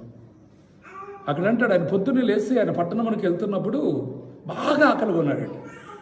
బాగా ఆకలిగా ఉన్నప్పుడు అంజూరపు చెట్టు చూసినప్పుడు పచ్చగా ఉంది, కానీ ఏమి లేవు. ఏమన్నాడు? ఇంక నువ్వు కాయకుండా ఉందుగాక అన్నాడు. వెంటనే దక్షిణమే ఏమైపోయింది? అది శిష్యులు అది చూసి చెట్టు వెంటనే ఎండిపోయిందా అని చెప్పేసి ఆశ్చర్యపోతున్నాడు. అప్పుడు శిష్యులతో చెబుతున్నాడు, మీరు విశ్వాసముతో చేసినప్పుడు ఇంతకంటే గొప్ప కార్యాలు మీరు చేస్తారు. అంటే వాళ్ళకి ఒక్కళ్ళ శిష్యులకైనా మనకు కూడా చెప్పాలి. అమ్మా నిన్న నేడు వేకిరేతుగా ఉన్నాడా మన దేవుడు? లేడా? ఉన్నాడు అన్నవాడు గట్టిగా చెప్పండి. నిన్న నేడు నిరంతరం మారవు, నా జ్ఞాపకాలలో శరణి వాడవు. నిన్న నేడు నిరంతరం మారవు, నా జ్ఞాపకాలలో శరణి వాడవు. ఎందుకంటే ఆయన నిన్న నేడు నిరంతరమున దేవుడు. ఆ రోజు చేసిన కార్యాలు ఇప్పుడు కూడా నీ ఎడల జరుగునుగాక. అర్థం? ఎండిపోయిన చెట్టును బతికించగలిగిన దేవుడు, ఎండిపోయినట్టు చేయగలిగిన దేవుడు. చూసినప్పుడు ఒకటే గుర్తుంచుకో, నా ప్రియమైన దేవుని బిడ్డరా, అందుకోసం అంటాడు, ఫలించని ప్రతి చెట్టును నరకబడి అగ్నిలో ఇవ్వబడదు అంటాడు. నువ్వు ఫలించుదువు గాక. ఇప్పుడు దాకా నీ జీవితంలో ఆశీర్వాదం లేదేమో, ఫలిభరితముగా నువ్వు లేవేమో. ఈ రోజు నుంచి నీకు ఆశీర్వాదం ఉండునుగాక. గట్టిగా చేద్దామా? ఏం చేసి ఉన్నాడు దేవుడు మన కొరకు? ఏం చేసి ఉన్నాడు? 24వ వచనం చదువు. ఇప్పుడు సరే 23 నుంచి చదువమ్మా. 23 నుంచి సియో ఏబేలు గ్రంథము 2వ అధ్యాయం 23 నుంచి. సియోను జనులారా ఉత్సహించి మీ దేవుడిని యెహోవాను సంతోషించుడి. గట్టిగా చూద్దాము. అదేనా మమ్మీ? అందరుంటే సంతోషం లేదు మనకి, యేసయ్య ఉంటేనే సంతోషం. గట్టిగా చూద్దాం. అర్థమైందా? మనుషుల్ని ఎక్కువగా ప్రేమిస్తాము. ఎక్కువగా మనం ఏం చేస్తామంటే మనుషుల్ని ఎక్కువగా ప్రేమిస్తాం. కానీ వాళ్ళ ఎక్కువ మనుషుల వల్లే మనకి ఎంత సంతోషం మొత్తం పోద్ది. ఎవరి వాళ్ళు ఎక్కువ పోద్ది? మనం ఎవరిని ఎక్కువగా ప్రేమిస్తామో వాళ్ళ వల్లే మనకి సంతోషం మొత్తం పోద్ది. వాళ్ళకంటే ఎక్కువ యేసయ్యని ప్రేమించి గట్టిగా చూద్దామా. నీ సంతోషం ఎక్కడికి పోదు. గట్టిగా చూద్దామా. హల్లెలూయా. ఇద్దరు విశ్వాసులు ఇద్దరు కూడా అరుచుకుంటున్నారు. బాగా కొట్టుకునేటంత అవుతుంది. ఇద్దరు బూతులు మాట్లాడుతున్నారు. నేను వెళ్ళాను అక్కడికి. వెళ్ళినా కూడా నన్ను చూసి కూడా ఆగట్లేదు. నేను అక్కడికి అన్నాను, బెదరు ఇద్దరు ఆగిపోండి అన్నాను. ఆగిపోండి అంటే అక్కడికి ఆగట్లా. ఏం చేయాలి? బాగా బూతులు తిట్టుకుంటున్నారు. బూతులు తిట్టుకుంటుంటే యువతలకు వచ్చి కూర్చొని కుర్చీలో కూర్చొని ప్రార్థన చేస్తారు. ప్రభు, వారు నా మాట కూడా వినట్లేదయ్యా. వారు నా మాట కూడా వారు వినట్లేదు. నీ నామానికి అవమానకరంగా వాళ్ళు ఉండకూడదు ప్రభు అని ప్రార్థన చేస్తున్నప్పుడు ఆటోమేటిక్గా ఎటోళ్ళు అటు వెళ్ళిపోతున్నారు. నేను ఇటు వచ్చేకల్లా వాడు 10-15 మంది దాకా కూడుకున్నారు. వీళ్ళిద్దరు మాత్రానికి ఏం తిట్టుకుంటున్నారు? మామూలు కాదు. ఇద్దరు విశ్వాసులే, ఇద్దరు దేవుని ఎరిగిన వారే. కానీ నేను వచ్చాడు ప్రార్థన చేసి ఎటోళ్ళు ఇటు వెళ్ళిపోతున్న కల్లా నా ప్రార్థన ఒక 10 నిమిషాలు నేను చేసి ఉంటాను. ఆ 10 నిమిషాల్లో ఏమైపోయిందంటే మళ్ళీ సాయంత్రము ఒక ఇంట్లో ప్రార్థన, ఆ తిట్టుకున్న వారి ఇంట్లోనే ఒక ఇంట్లో ప్రార్థన అయ్యేటప్పటికల్లా నేను చెప్పాను, అతన్ని కూడా పిలవండి. అలా నేను పిలవను అయ్యారు, నేను పిలవను. వాడు నా దాకా ఇందాక నువ్వు తిట్టావు, అతను తిట్టాడు. ఇద్దరు ఏమవుతారన్న? ఇద్దరం బంధువులే అన్న. ఇద్దరం మేము బంధువులే. మీరిద్దరు బంధువులైనప్పుడు చూసినప్పుడు బైబిల్ ప్రకారంగా ఉదయం కానీ మధ్యాహ్నం కానీ నీవు తిట్టుకున్నా ఏం చేసినా సాయంకాలం కల్లా పొద్దుగోకేటప్పటికల్లా ఏం చేయాలంటే అతను ఆ మనిషితోటి సమాధానము పడాలి. నీవు పడలేదా నీ మీదకి గొప్ప శాపము వస్తుంది. శాపం కావాలా ఆశీర్వాదం కావాలా అన్న? ఆశీర్వాదం కావాలి. నీకు ఆశీర్వాదం కావాలంటే ఏం చేయాలి? నువ్వు నేను ఇంటికి ఫోన్ అని చేస్తాను కానీ ఇంటికి పోను అన్నాడు. అంటే ఆశీర్వాదం కావాలి. ఫోన్ చేయాలి. ఫోన్ చేయమంటే సాయంత్రం వాళ్ళ ఇంట్లో ఇది దగ్గర 12 ఆ ప్రాంతంలో జరిగింది గొడవ. సాయంత్రం 5ంటికి చేశాడు. సాయంత్రం 5ంటికి చేసి, మామ సాయంత్రం మా ఇంట్లో ప్రేయర్ ఉంది రామా. ఎవరు నువ్వు అన్నాడు. అవతల వ్యక్తి ఎవరు నువ్వు అన్నాడు. మావ నేనే మావ. అరే ఎందాక దాకా నన్ను తిట్టావు, ఇద్దరు నువ్వు నన్ను తిట్టి నువ్వు తిట్టావు, నేను తిట్టాను మావ. దాని చెల్లె దీనికి అన్నాడు. వత్తలేరా అన్నాడు. గట్టిగా చేద్దాం అంటే సమాధానములు పట్టడంలో ఉన్న ఆనందం వేరు. వాక్యం మొత్తం కూడా ఏం చెప్పిందో సమాధానం గురించి చెప్పాల్సి వచ్చింది ఆ రోజు వాక్యం సాయంత్రం. అంటే పరిశుద్ధాత్మ నడిపింపంతే, ఇంక అంతకంటే ఏమీ లేదు. పరిశుద్ధాత్మ దేవుడు నడిపించినప్పుడు, పరిశుద్ధాత్మ దేవుడు మాట్లాడుతున్నప్పుడు ఆ ఆశీర్వాదం వేరుగా ఉంటుంది. గట్టిగా చేద్దామా? అందుకోసం ఇక్కడ ఒకటే చెప్తున్నాను, జాగ్రత్త గ్రహించండి. ఏమంటున్నాడు ఇక్కడ? ఏమంటున్నాడు? జాగ్రత్త. నీ దేవుడిని యెహోవాను బట్టి సంతోషించుడి, తన నీతిని బట్టి తొలకరి వర్షమును మీకు అనుగ్రహించును, వాన కురిపించి కడవరి వర్షమును మీకు అనుగ్రహించునుగాక. కొట్లు ధాన్యముతో నిండును, కొత్త ద్రాక్షారసమును, కొత్త తైలమును గానుగలు పైగా పొరిల్లి పాడునుగాక. అడిగల చేద్దాం. ఒకటే, ఇప్పుడు దాకా నీ జీవితంలో నువ్వు ఎంతమందికి ఇల్లు కట్టుకోవాలని కట్టుకోలేకపోతున్నావు. ఇప్పుడు దాకా నా భర్త మారాలని ఇంకా మార్పు పొందలేదేమో. చాలామంది క్రైస్తవ జీవితంలో చిన్న చిన్న విషయాల్లో దేవునికి దూరం అయిపోతున్నాం. ఆ చిన్న చిన్నవి అస్సలు పట్టించుకోవద్దు. ఆ చిన్న చిన్నవి ఒకటి గుర్తుంచుకోండి, ఈ రోజు నుంచి ఒక్కటి లోబట్టని ప్రయత్నించండి. పెద్దవాళ్ళు ఏదైనా అన్నప్పుడు, ఒక మాట అన్నప్పుడు మీరు తగ్గించుకోండి. వాళ్ళ అన్నయ్య అన్నీ నీకు ఆశీర్వాదంగా మారునుగా. నేను చూస్తున్నప్పుడు ఒకటి తగ్గించుకోవడానికి ప్రయత్నం చేయండి. పురుషులారా, మీ భార్యలకు లోబడి ఉండమని చెప్పట్లా, కానీ బైబిల్ చెప్పేది ఏంటంటే, స్త్రీలారా మీ భర్తలకు లోబడి ఉండండి అంటాడు. అర్థమైందా? లోబడి ఉండండి అని చెప్పాడు. నేను మీకు చెప్తున్నాను. నేను మొన్న ఒక ఇంటికి వెళ్ళినప్పుడు ఒక ఆమె చెబుతుంది, వాళ్ళ ఆయన బాగా తాగుతాడు, యవ్వన కాలం ఉన్నప్పుడు కొట్టాడంట, కూడా బాగానే కొట్టాడు. వాళ్ళు ఎప్పుడు కూడా జీవితంలో చూసినప్పుడు పెళ్ళైన తర్వాత 25 సంవత్సరాలు తన జీవితంలో ఎప్పుడు కూడా సంతోషం అనేది చూడలేదు. 25 సంవత్సరాలు ఎప్పుడు గొడవలే. సాయంత్రం కల్లా గొడవే, నిద్రపోయేది కాదంట. ఎన్నోసార్లు చనిపోవాలనుకుందంట. నేను తట్టుకోలేను ప్రభు, నా వల్ల కాదు, చనిపోదామనుకొని ప్రయత్నం చేసింది. కానీ ఆ ప్రయత్నం చేసేటప్పుడల్లా అక్కడ బాగుని ఎవరు గుర్తొచ్చేదంటే తన పిల్లలు గుర్తొచ్చారంట. నేను చచ్చిపోతాను, నా పిల్లలు ఏమవుతారు? అనాథలైపోతారు. ఆ తాగుబోతుడు అట్నే ఉంటాడు. మళ్ళీ అందరూ అంటారు కదా, అందరూ అంటే ఏమంటారు? నన్నే అంటారు, చచ్చిపోయినా నన్నే అంటారు అని చెప్పేసి తను ఎన్నోసార్లు తను నిర్ణయం చేసుకొని ఒకరోజు ఒక దైవజనుడు ప్రార్థన చేయడానికి వెళ్ళాడంట.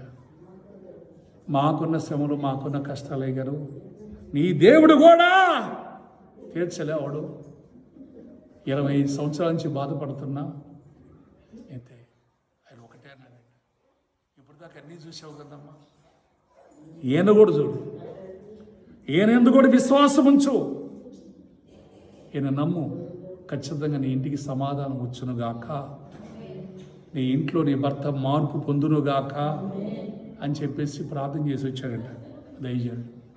ప్రార్థన చేసి వచ్చిన తర్వాత ఆమె ప్రార్థన చేయటం మొదలుపెట్టింది. అనుకోకుండా తనకు చిన్న జబ్బు చేసింది. జబ్బు చేస్తే హాస్పిటల్లో 15 రోజులు ఉండాల్సి వచ్చిందంట. 15 రోజులు కూడా తన భర్తకి ఎంతో సేవ చేసింది. అంత ఎంతవరకు చేసిన దానికంటే కూడా 1, 2 మొత్తం కూడా భర్తకి సేవ చేసిందంట. డాక్టర్ ఒకటే అన్నాడంట, నీవు తాగితే పాడి కట్టడమే అన్నాడంట. నువ్వు తాగితే పాడే కట్టడమే, బతకాలంటే ఇంగిచ్చి దాని జోలికి వెళ్ళొద్దు అని చెప్పి డాక్టర్ చెప్పాడంట. చెప్పిన తర్వాత ఈ 15 రోజులు హాస్పిటల్లో ఉన్నాడు కదా, దాని వైపు లేదు కదా. చూస్తున్నప్పుడు అప్పటి నుంచి తన మార్పు పొందిందంట. ఇప్పుడు భార్యని ఏమంటాడు తెలుసా ఆయన, నేను చాలా ఇబ్బంది పెట్టాను, నువ్వు కూడా నన్ను ఇబ్బంది పెట్టరు అదే అంటాడంట. గట్టిగా చేద్దాం, నేను ఎన్నోసార్లు ఇబ్బంది పెట్టాను కదా, ఎన్నోసార్లు నిన్ను అవమానించాను కదా, ఎన్నోసార్లు నిన్ను కొట్టాను కదా, అంత ఓపిక అట్టిచ్చాడే నీకంటే, నాకు అప్పుడు దేవుడు ఇచ్చుంటాడు ఈ ఓపికని, నీకోసం కాదు కానీ నా పిల్లల కోసం నన్ను బతికించాడు. ఈరోజు నువ్వు ఎంత మారుతావు అనుకోలే, దేవుడు నాకు మళ్ళీ ఒక బిడ్డని ఇచ్చాడు అంటున్నాతామా, మళ్ళీ ఒక బిడ్డని ఇప్పుడు గట్టిగా చేద్దామా. ఇప్పుడు భర్త కూడా ఏమైనా ఆయనకి గట్టిగా చేద్దాం. దేవుడు చేసే కార్యాలు చేస్తాడండి, కానీ మనకేముండాలంటే ఓపిక ఉండాలి, కనిపెట్టాలి, ప్రార్థన చేయాలి.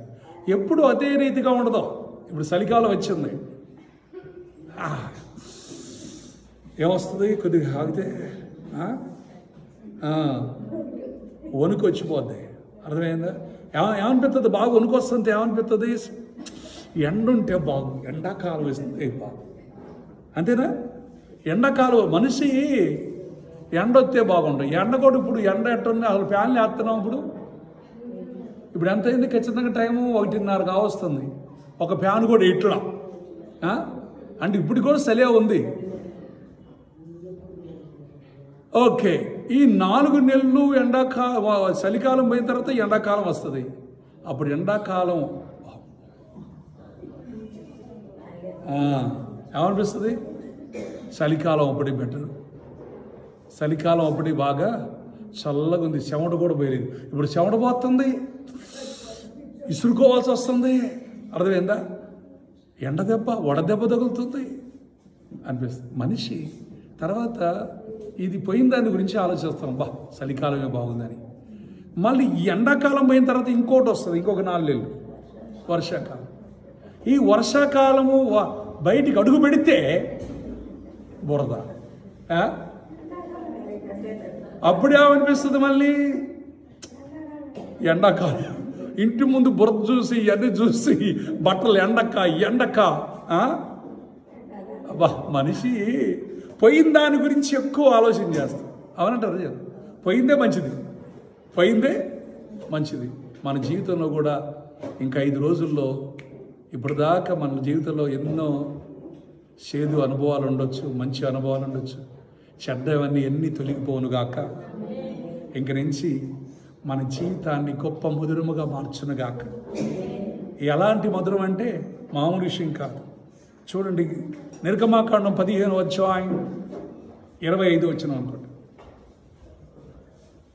16వ వచనం అనుకోండి. చూడండి, మారా నీళ్లు చేదుగా ఉన్నప్పుడు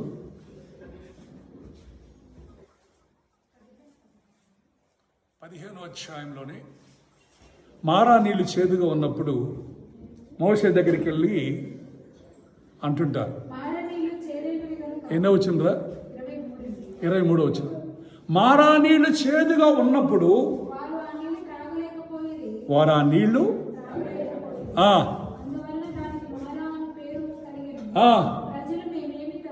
మేమేమి తాగవలనని మోషే మీద సనుకుకొనిరి. అప్పుడు యెహోవాకు మొరపెట్టిరి. అంతటి యెహోవా ఒక చెట్టును చూపిను. అది ఆ చెట్టు కొమ్మ తీసుకొచ్చేసి ఆ నీళ్ళలో వేసిన తర్వాత నీళ్లు మధురముగా మారిపోయినట్టు. గట్టికి సపోర్ట్ కూడా జరిగినప్పుడే చేది నీళ్ళను కూడా ఏం చేశాడు దేవుడు? ఒక చెట్టు కొమ్మ తీసుకొచ్చి. అర్థమైందా? నీ జీవితంలో కూడా నీ జీవితాన్ని మధురముగా దేవుడు మార్చునుగాక. చిన్న చిన్న శ్రమల వెనకాల గొప్ప ఆశీర్వాదం ఉంటుంది. ఎప్పటికైనా గుర్తుంచుకోండి. ఈ కష్టాల వెనకాల ఖచ్చితంగా మేలు ఉండదు. ఎప్పుడు కూడా క్రైస్తవులకి నిదానం తప్ప ఎప్పుడు కూడా తొందర ఉండకూడదు. ఎప్పుడు కూడా తొందరపడద్దు. ఎప్పుడు మాట అనడానికి తొందరపడద్దు. గొడవలు పెట్టుకోవడానికి తొందరపడద్దు. ఎప్పుడు నిదానముగా ఉండు. ఇప్పుడు ఈరోజు చెబుతున్న మాట కూడా జ్ఞాపకం చేసుకోండి. యెహోవా నీ కొరకు గొప్ప కార్యాలు చేసి ఉన్నాడు. అర్థమైందా? నిన్ను సంతోషంగా మార్చునుగాక. యెహోవా నామములో ప్రార్థన చేసిన వాడు కష్టాల్లోనూ, శ్రమల్లోనూ, ఉగ్రతల్లోనూ అన్ని విషయాల్లో రక్షించబడునుగాక. నేను ఒకటే అనుకుంటాను, ఉదయం లేచి ప్రార్థన చేయటం నాకు ఎప్పుడూ లేదు. నాకు అసలు అలవాటు లేదు. చిన్నప్పుడు నాకున్నది ఏంటంటే, నాకు పనులకు అలవాటైన తర్వాత పొద్దున్న లేచి జీతాలు ఉన్నప్పుడు ఎన్నింటికి లేపేవాళ్ళు అనుకున్నాం? 3ంటికి 4ంటికి లేపేవాళ్ళు. లేచి పెండకాలది. అప్పటి నుంచి పొద్దున్న లేవటం అలవాటు. అప్పుడేం పని కోసం పొద్దున్నే లేచి పనిగా చూస్తున్నాం. నాగారపాడు నుంచి మధ్యలో వచ్చేవాళ్ళం. తెల్లారి పట్టుకల్లా పొద్దు పొడిచేటప్పటికల్లా వచ్చేవాళ్ళం. పొలం పనులకి పొద్దున్నే వెళ్ళేవాళ్ళం. కోడి కూయటమే కోడి కూర్చుతో వెళ్ళటం. కుప్ప కొట్టాలన్నా, ఏదైనా పని చేయాలన్నా తూరిపోయినప్పుడు కూడా అలా అవటం. కానీ అదే అలవాటు దేవుడు నాకు ప్రార్థన చేసి అలవాటు ఇచ్చాడు. దేవుని స్తోత్రం. ఉదయం లేచి ప్రార్థన చేస్తున్నప్పుడు ఈ ప్రార్థన నా జీవితాన్ని మార్చు. ఈ ప్రార్థనే దేవునితో సహవాసం కలిగి ఉండడానికి, దేవునితో ఉండడానికి ఇచ్చింది. అందుకోసం ప్రార్థన చేయి. నీ జీవితంలో ఒకటే గుర్తుంచు. కరోనా వచ్చినప్పుడు నేను ఒకటే ప్రార్థన చేశాను. అందరూ చనిపోతారండి. అందరికీ ఉంది. ఎందుకంటే మా బజార్ మొత్తం ఖాళీ చేసి వెళ్ళిపోయారు. అందరికీ చనిపోతారు, అందరు చనిపోయారండి. హాస్పిటల్కి వెళ్ళినప్పుడు, ఖమ్మం హాస్పిటల్, గవర్నమెంట్ హాస్పిటల్ కన్నా ఐసీలో ఉంచినప్పుడు నా పక్కన కావుకి గిసిగిసి అనుకుని చనిపోతాను. పట్టుకున్నాను పోయి ఆ డాక్టర్ ఆడు పోయి చెబుతుంటే కంప్యూటర్లో ఒక్కడ రావట్లే తీసుకుపోవడానికి. ఆ పక్కన వాళ్ళు అంటున్నారు, ఆ బెదర్ మీకెందుకు ఆమె కరోనా నీకు వస్తుంది అంటారు. ఆల్రెడీ కరోనా వచ్చింది ఏమో. నాకైతే ధైర్యంగానే ఉంది. ప్రేమిని దింపలేదా ఒక విషయాన్ని జ్ఞాపకం చేసుకోవాలి. ధైర్యము ప్రార్థనే చేసేవాడు. నీ చిత్తమైతే ప్రభువా బతికించు, నీ సేవ చేస్తా. చనిపోతే నీ అద్దరికి చేర్చు, చనిపోతే నీ అద్దరికి, బతికుంటే నీ సేవ. అర్థమవుతుందా? గడిగల చేద్దామా? హల్లెలూయా. మూడో రోజే తీసుకొచ్చాడు, బుల్లెట్ వేసుకొని వచ్చి ఖమ్మం నుంచి. అర్థమవుతుందా? అంటే ప్రార్థనే నన్ను బతికించింది. నిజం ప్రార్థన. అమ్మో చచ్చిపోతానంటూ అని చెబుతాను. చచ్చిపోతానంటే ఏముంది? ఇక్కడ అదే చెబుతున్నాడు, ప్రార్థన చేయి ప్రతి వాడును రక్షించబడతాడు. చూడండి, మీకు బైబిల్లో ఒక మాట చెప్పేసి నేను ముగిస్తాను. బైబిల్లో రోమిలే రాసిన పత్రిక తీయండి.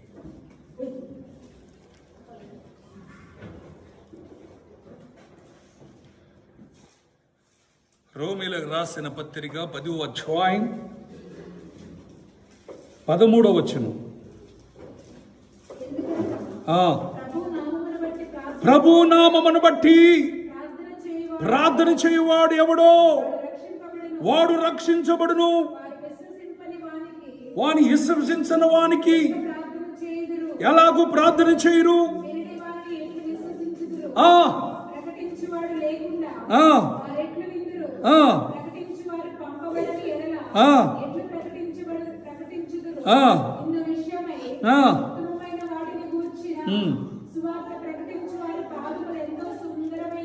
ఆమేన్.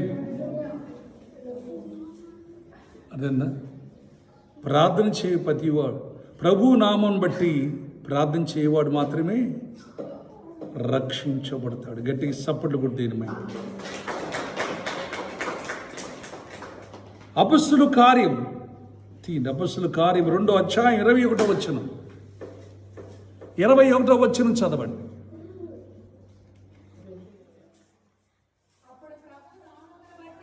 ప్రభు నామమును బట్టి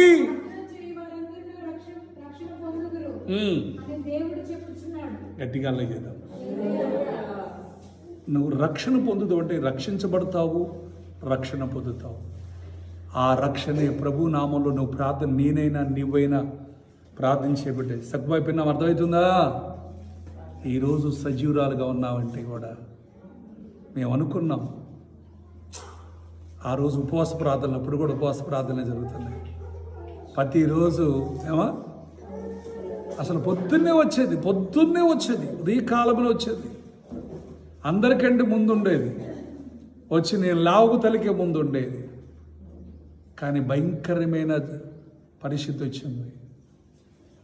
700కు పోయిందంట షుగర్. 730 అంట షుగర్. 730కి పోయినా నార్మల్ చేసి దేవుడు సజీవులుగా నిలబెట్టాడంటే ప్రార్థన. గట్టిగా చేద్దాం.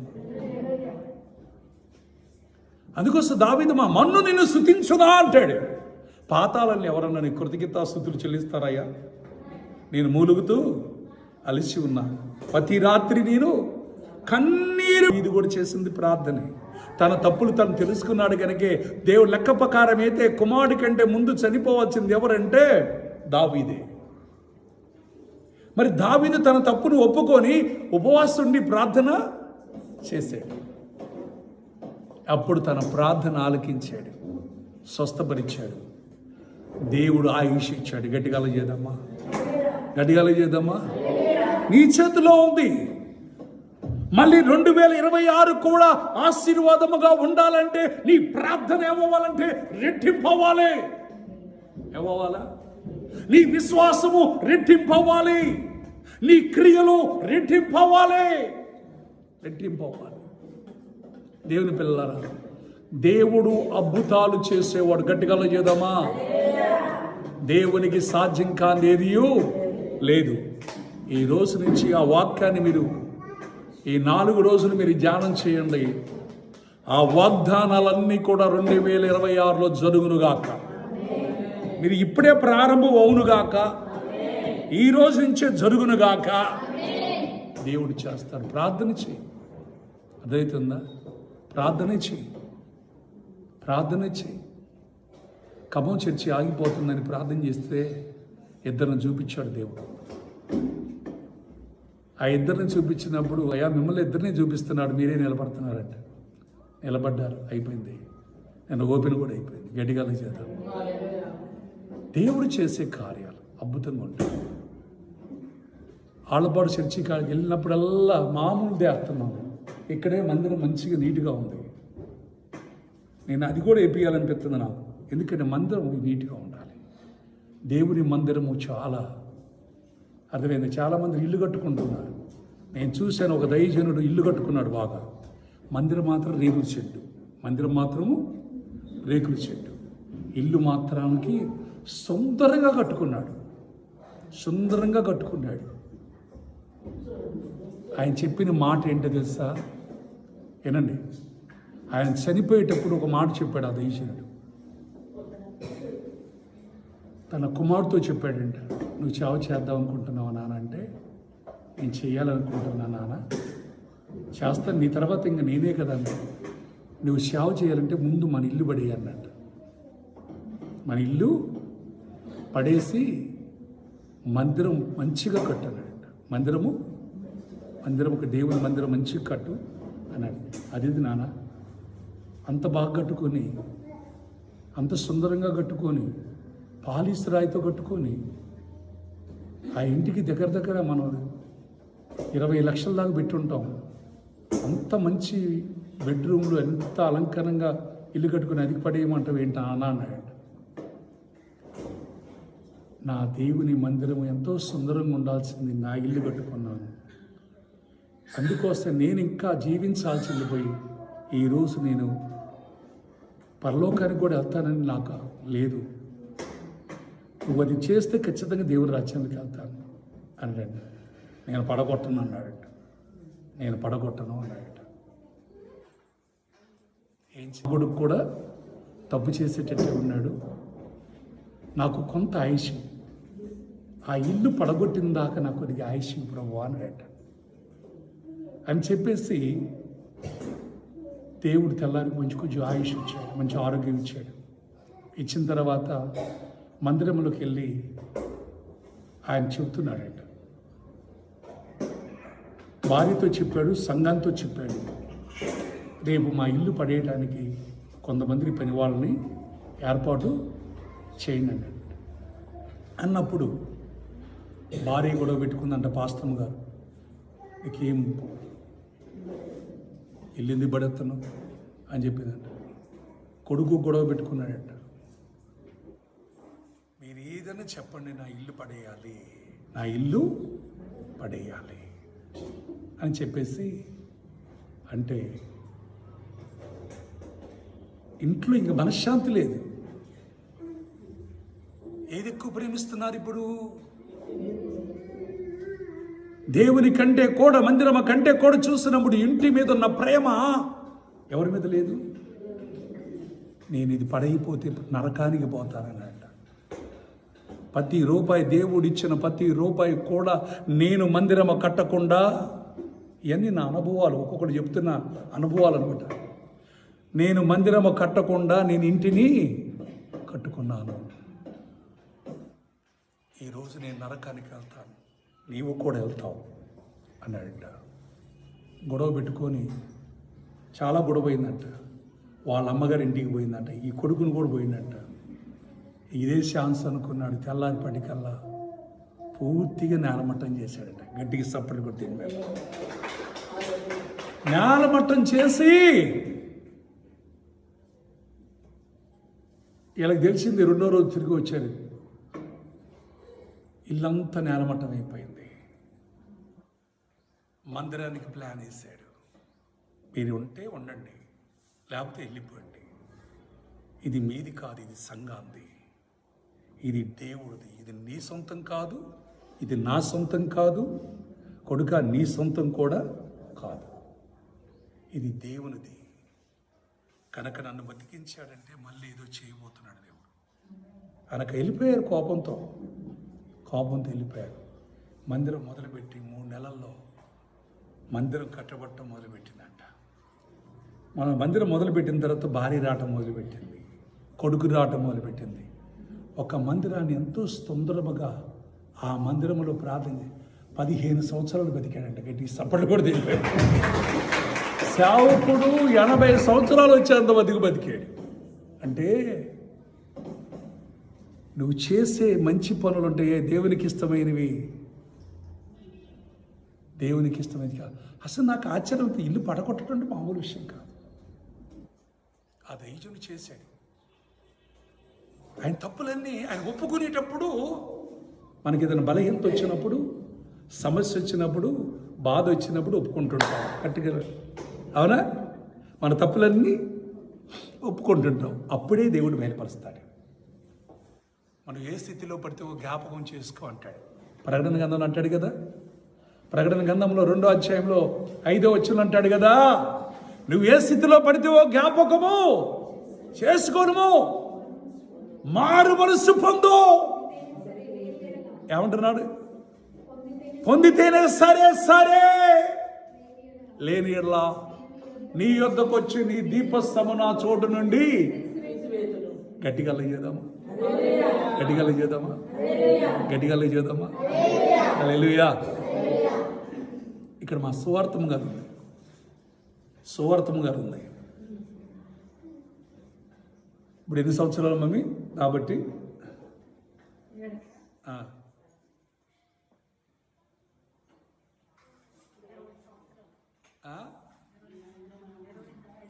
22-23 సంవత్సరాలు మందిరం కట్టడం మొదలుపెట్టిన కాంచి వస్తుంది. అప్పుడు అంతకుముందు అక్కడ అంటే అటుకొచ్చి ఇక్కడికి మందిరం కట్టిన కాంచి ఇక్కడ స్టార్ట్ అయిపోయారు. ఎప్పుడు మరణం దగ్గరకు వచ్చినా తన జీవితంలో ఒకటే, తన విశ్వాసం ఏంటంటే దబాన్ హాస్పిటల్కి కూడా వెళ్దాం. ఏదైనా వస్తే హాస్పిటల్కి కూడా తొందరగా వెళ్ళదు. ప్రార్థన ఇక్కడికి వచ్చిన తర్వాత బదులు, లేకపోతే నన్న ఫోన్ కూడా ఒక్కోసారి చేయలేవు. దేవుడు అదే టైంకి పంపిస్తాడు. మొన్న ఈ మధ్య కూడా బాగల పోయాను, ప్రార్థన చేశాను. మళ్ళీ నేను వాళ్ళ అమ్మాయికి ఫోన్ చేసి ఎట్టుంది రమ్మంటే, అయ్యగారు నువ్వు ప్రార్థన చేశాక బాగానే ఉందమ్మ, బాగానే ఉంది, దేవుని స్తోత్రం. కారణం ఏంటో తెలుసా? ఇంత ఆయుష్ ఇవ్వడానికి కారణం ఏంటో తెలుసా? ఈ యొక్క పరిచర్య కొరకు తన వచ్చిన దాంట్లో 10% కంపల్సరిగా ఇచ్చేది. తన ప్రార్థన శుక్రవారం ఎప్పుడో ఒకసారి మానేస్తుంది, కానీ అది కూడా పిల్లల దగ్గరకు పోయినప్పుడు ఒకళ్ళు రాలేకపోద్దేమో. కానీ అక్కడికైనా వెళ్తామమ్మా ప్రార్థనకి, అక్కడ ఉన్నప్పుడన్నా పోతావా ప్రార్థన? అది అక్కడ ఉన్నప్పుడు అక్కడన్నా మందిరానికి పోతుంది. కానీ మందిరం మానేయదు, ప్రార్థన మానేయదు. అందుకోసం దేవుడు ఏం చేస్తున్నాడు? తన ఆయుష్ను పొగిడిస్తున్నాడు, ఆరోగ్యం ఇస్తున్నాడు. గట్టిగా చేద్దాం. కస్తూరమ్మ గారికి కూడా క్యాన్సర్ అని ముందే చెప్పారు వాళ్ళు. ఏమనుకోరు, 1 సంవత్సరం లేకపోతే 6 నెలలు బతికిద్ది అన్నారంట. ఏదైనా తన పర్వం. అసలు ఆ క్యాన్సర్ అనే సంగతి కూడా మనకి తెలియదు. దేవుడు 10 సంవత్సరాలు మందిరానికి నడిచింది. అక్కడి నుంచి వచ్చేది, నిదానపురం నుంచి వచ్చేది. 10 సంవత్సరాలు ఆయుష్ ఇచ్చాడు. గట్టిగా చేద్దాం. ఆయన దగ్గరికి వస్తే నీకు ఆయుష్ ఇస్తాడే కానీ నీ ఆయుష్ని తీసేయడు. గట్టిగా చేద్దామా? అందుకోసమే ఎప్పుడు కూడా నీ ప్రాణంతో చెప్పు ఒకటే మాట. కీర్తన కింద 103వ కీర్తనే చెప్పు అంతే. నా ప్రాణమ యెహోవాను సన్నతించుము, నా అంతరంగన సమస్తమా ఆయన పరిశుద్ధ నామమును సన్నతించుము. నా ప్రాణమా యెహోవాను సన్నతించుము. ఆయన చేసిన ఉపకారము దేనిని మనం, ఆయన నీ దోషములన్నిటినీ క్షమించువాడు, నీ సంఘటనలన్నిటినీ కుదిరించువాడు, సమాధిలో నుండి నీ ప్రాణమును విమోచిస్తున్నాడు. కరుణా కటాక్షం కిరీటం వలె నీకు ధరింప చేయించున్నాడు. పచ్చిరాజు యవన వలె నీ యౌవనము కొత్తదన్నట్లు మేలుతో నీ హృదయమును తృప్తిపరుస్తున్నాడు. గట్టిగా చేద్దామా? ప్రార్థన చేయి. పచ్చిరాజు వలె నీవు ఎగురుదుగాక. అదే ప్రతి దినము నీకు ఆయుష్ ఇచ్చిన కల్లా మళ్ళీ 2026లో రెట్టింపు కృప పొందుదుగాక, రెట్టింపు బలము పొందుదుగాక, రెట్టింపు ప్రార్థన చేయుదుగాక, రెట్టింపు ఆశీర్వాదములు పొందుదుగాక, మేలుతో హృదయము తృప్తిపరచునుగాక. ఈ ఉపవాస ప్రార్థనలో నువ్వు ప్రార్థన చేయి. ఈ లాస్ట్ శుక్రవారము మళ్ళీ వచ్చే శుక్రవారము నూతన సంవత్సరంలో ఉంటాం గనక ఈరోజు నువ్వేం తీర్మానం చేసుకుంటున్నావో వచ్చే వారం కల్లా అవన్నీ పొందుకొని నూతన సంవత్సరంలోకి ప్రవేశించదువుగాక. ప్రార్థన చేసుకుందాం. మహాపరిశుద్ధుడైన నా తండ్రి సయానికి వందనాలు. నీ దాసుని మరుగు చేసి నాతో నీ బిడ్డలతో మీరు మాట్లాడినందుకు స్తోత్రం. యెహోవా నాతని యెహోవా నామములో ప్రార్థన చేయవాడు ఎవడో రక్షించబడినన్నావు ప్రభు. నిజమే. యెహోవా మా కొరకు గొప్ప కార్యములు చేసి ఉన్నాడు. నిజమే నా తండ్రి. అయ్యా నీ కొందనాలు చేస్తూ మా కొరకు చేసిన కార్యాలన్నీ మేము పొందుకుందుముగాక. మా పాపములు మా దోషములు క్షమించబడునుగాక, మా అతిక్రమలు క్షమించబడునుగాక. ఈ 2025లో మేము చేసిన పొరపాటు నుండి మమ్మల్ని క్షమించునుగాక. మాట ద్వారా కానీ చూపు ద్వారా కానీ ఆలస్యం ద్వారా చేసిన తప్పులన్నీ క్షమించుదురుగాక. క్షమించి వేసి ప్రభువా ఇంక 5 దినములు ఉంది ప్రభువా నూతన సంవత్సరానికి.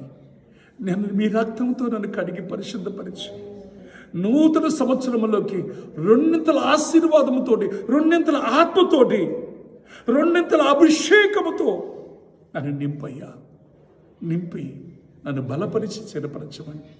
ఈ వాక్యం ఎంతమంది వింటున్నారో వారందరూ కూడా ఈ వాక్యం వింటున్న ప్రతి ఒక్కరిని బలపరచండి. ఈ సంఘంలోని ప్రతి ఒక్క బిడ్డను బలపరిచి నీ కృపలో భద్రపరచు. ఎన్నో వాక్యాన్ని మన హృదయమును నీరు కట్టి ఫలింప చేసి 30 యంత్రులు 60 యంత్రులు 100 యంత్రులు ఫలింప చేయమని యేసు నామములో ప్రార్థిస్తున్నాం తండ్రి. ఆమేన్. ప్రభు మిమ్మల్ని దీవించునుగాక. ప్రార్థన చేసుకుందాం. చేయమ్మా.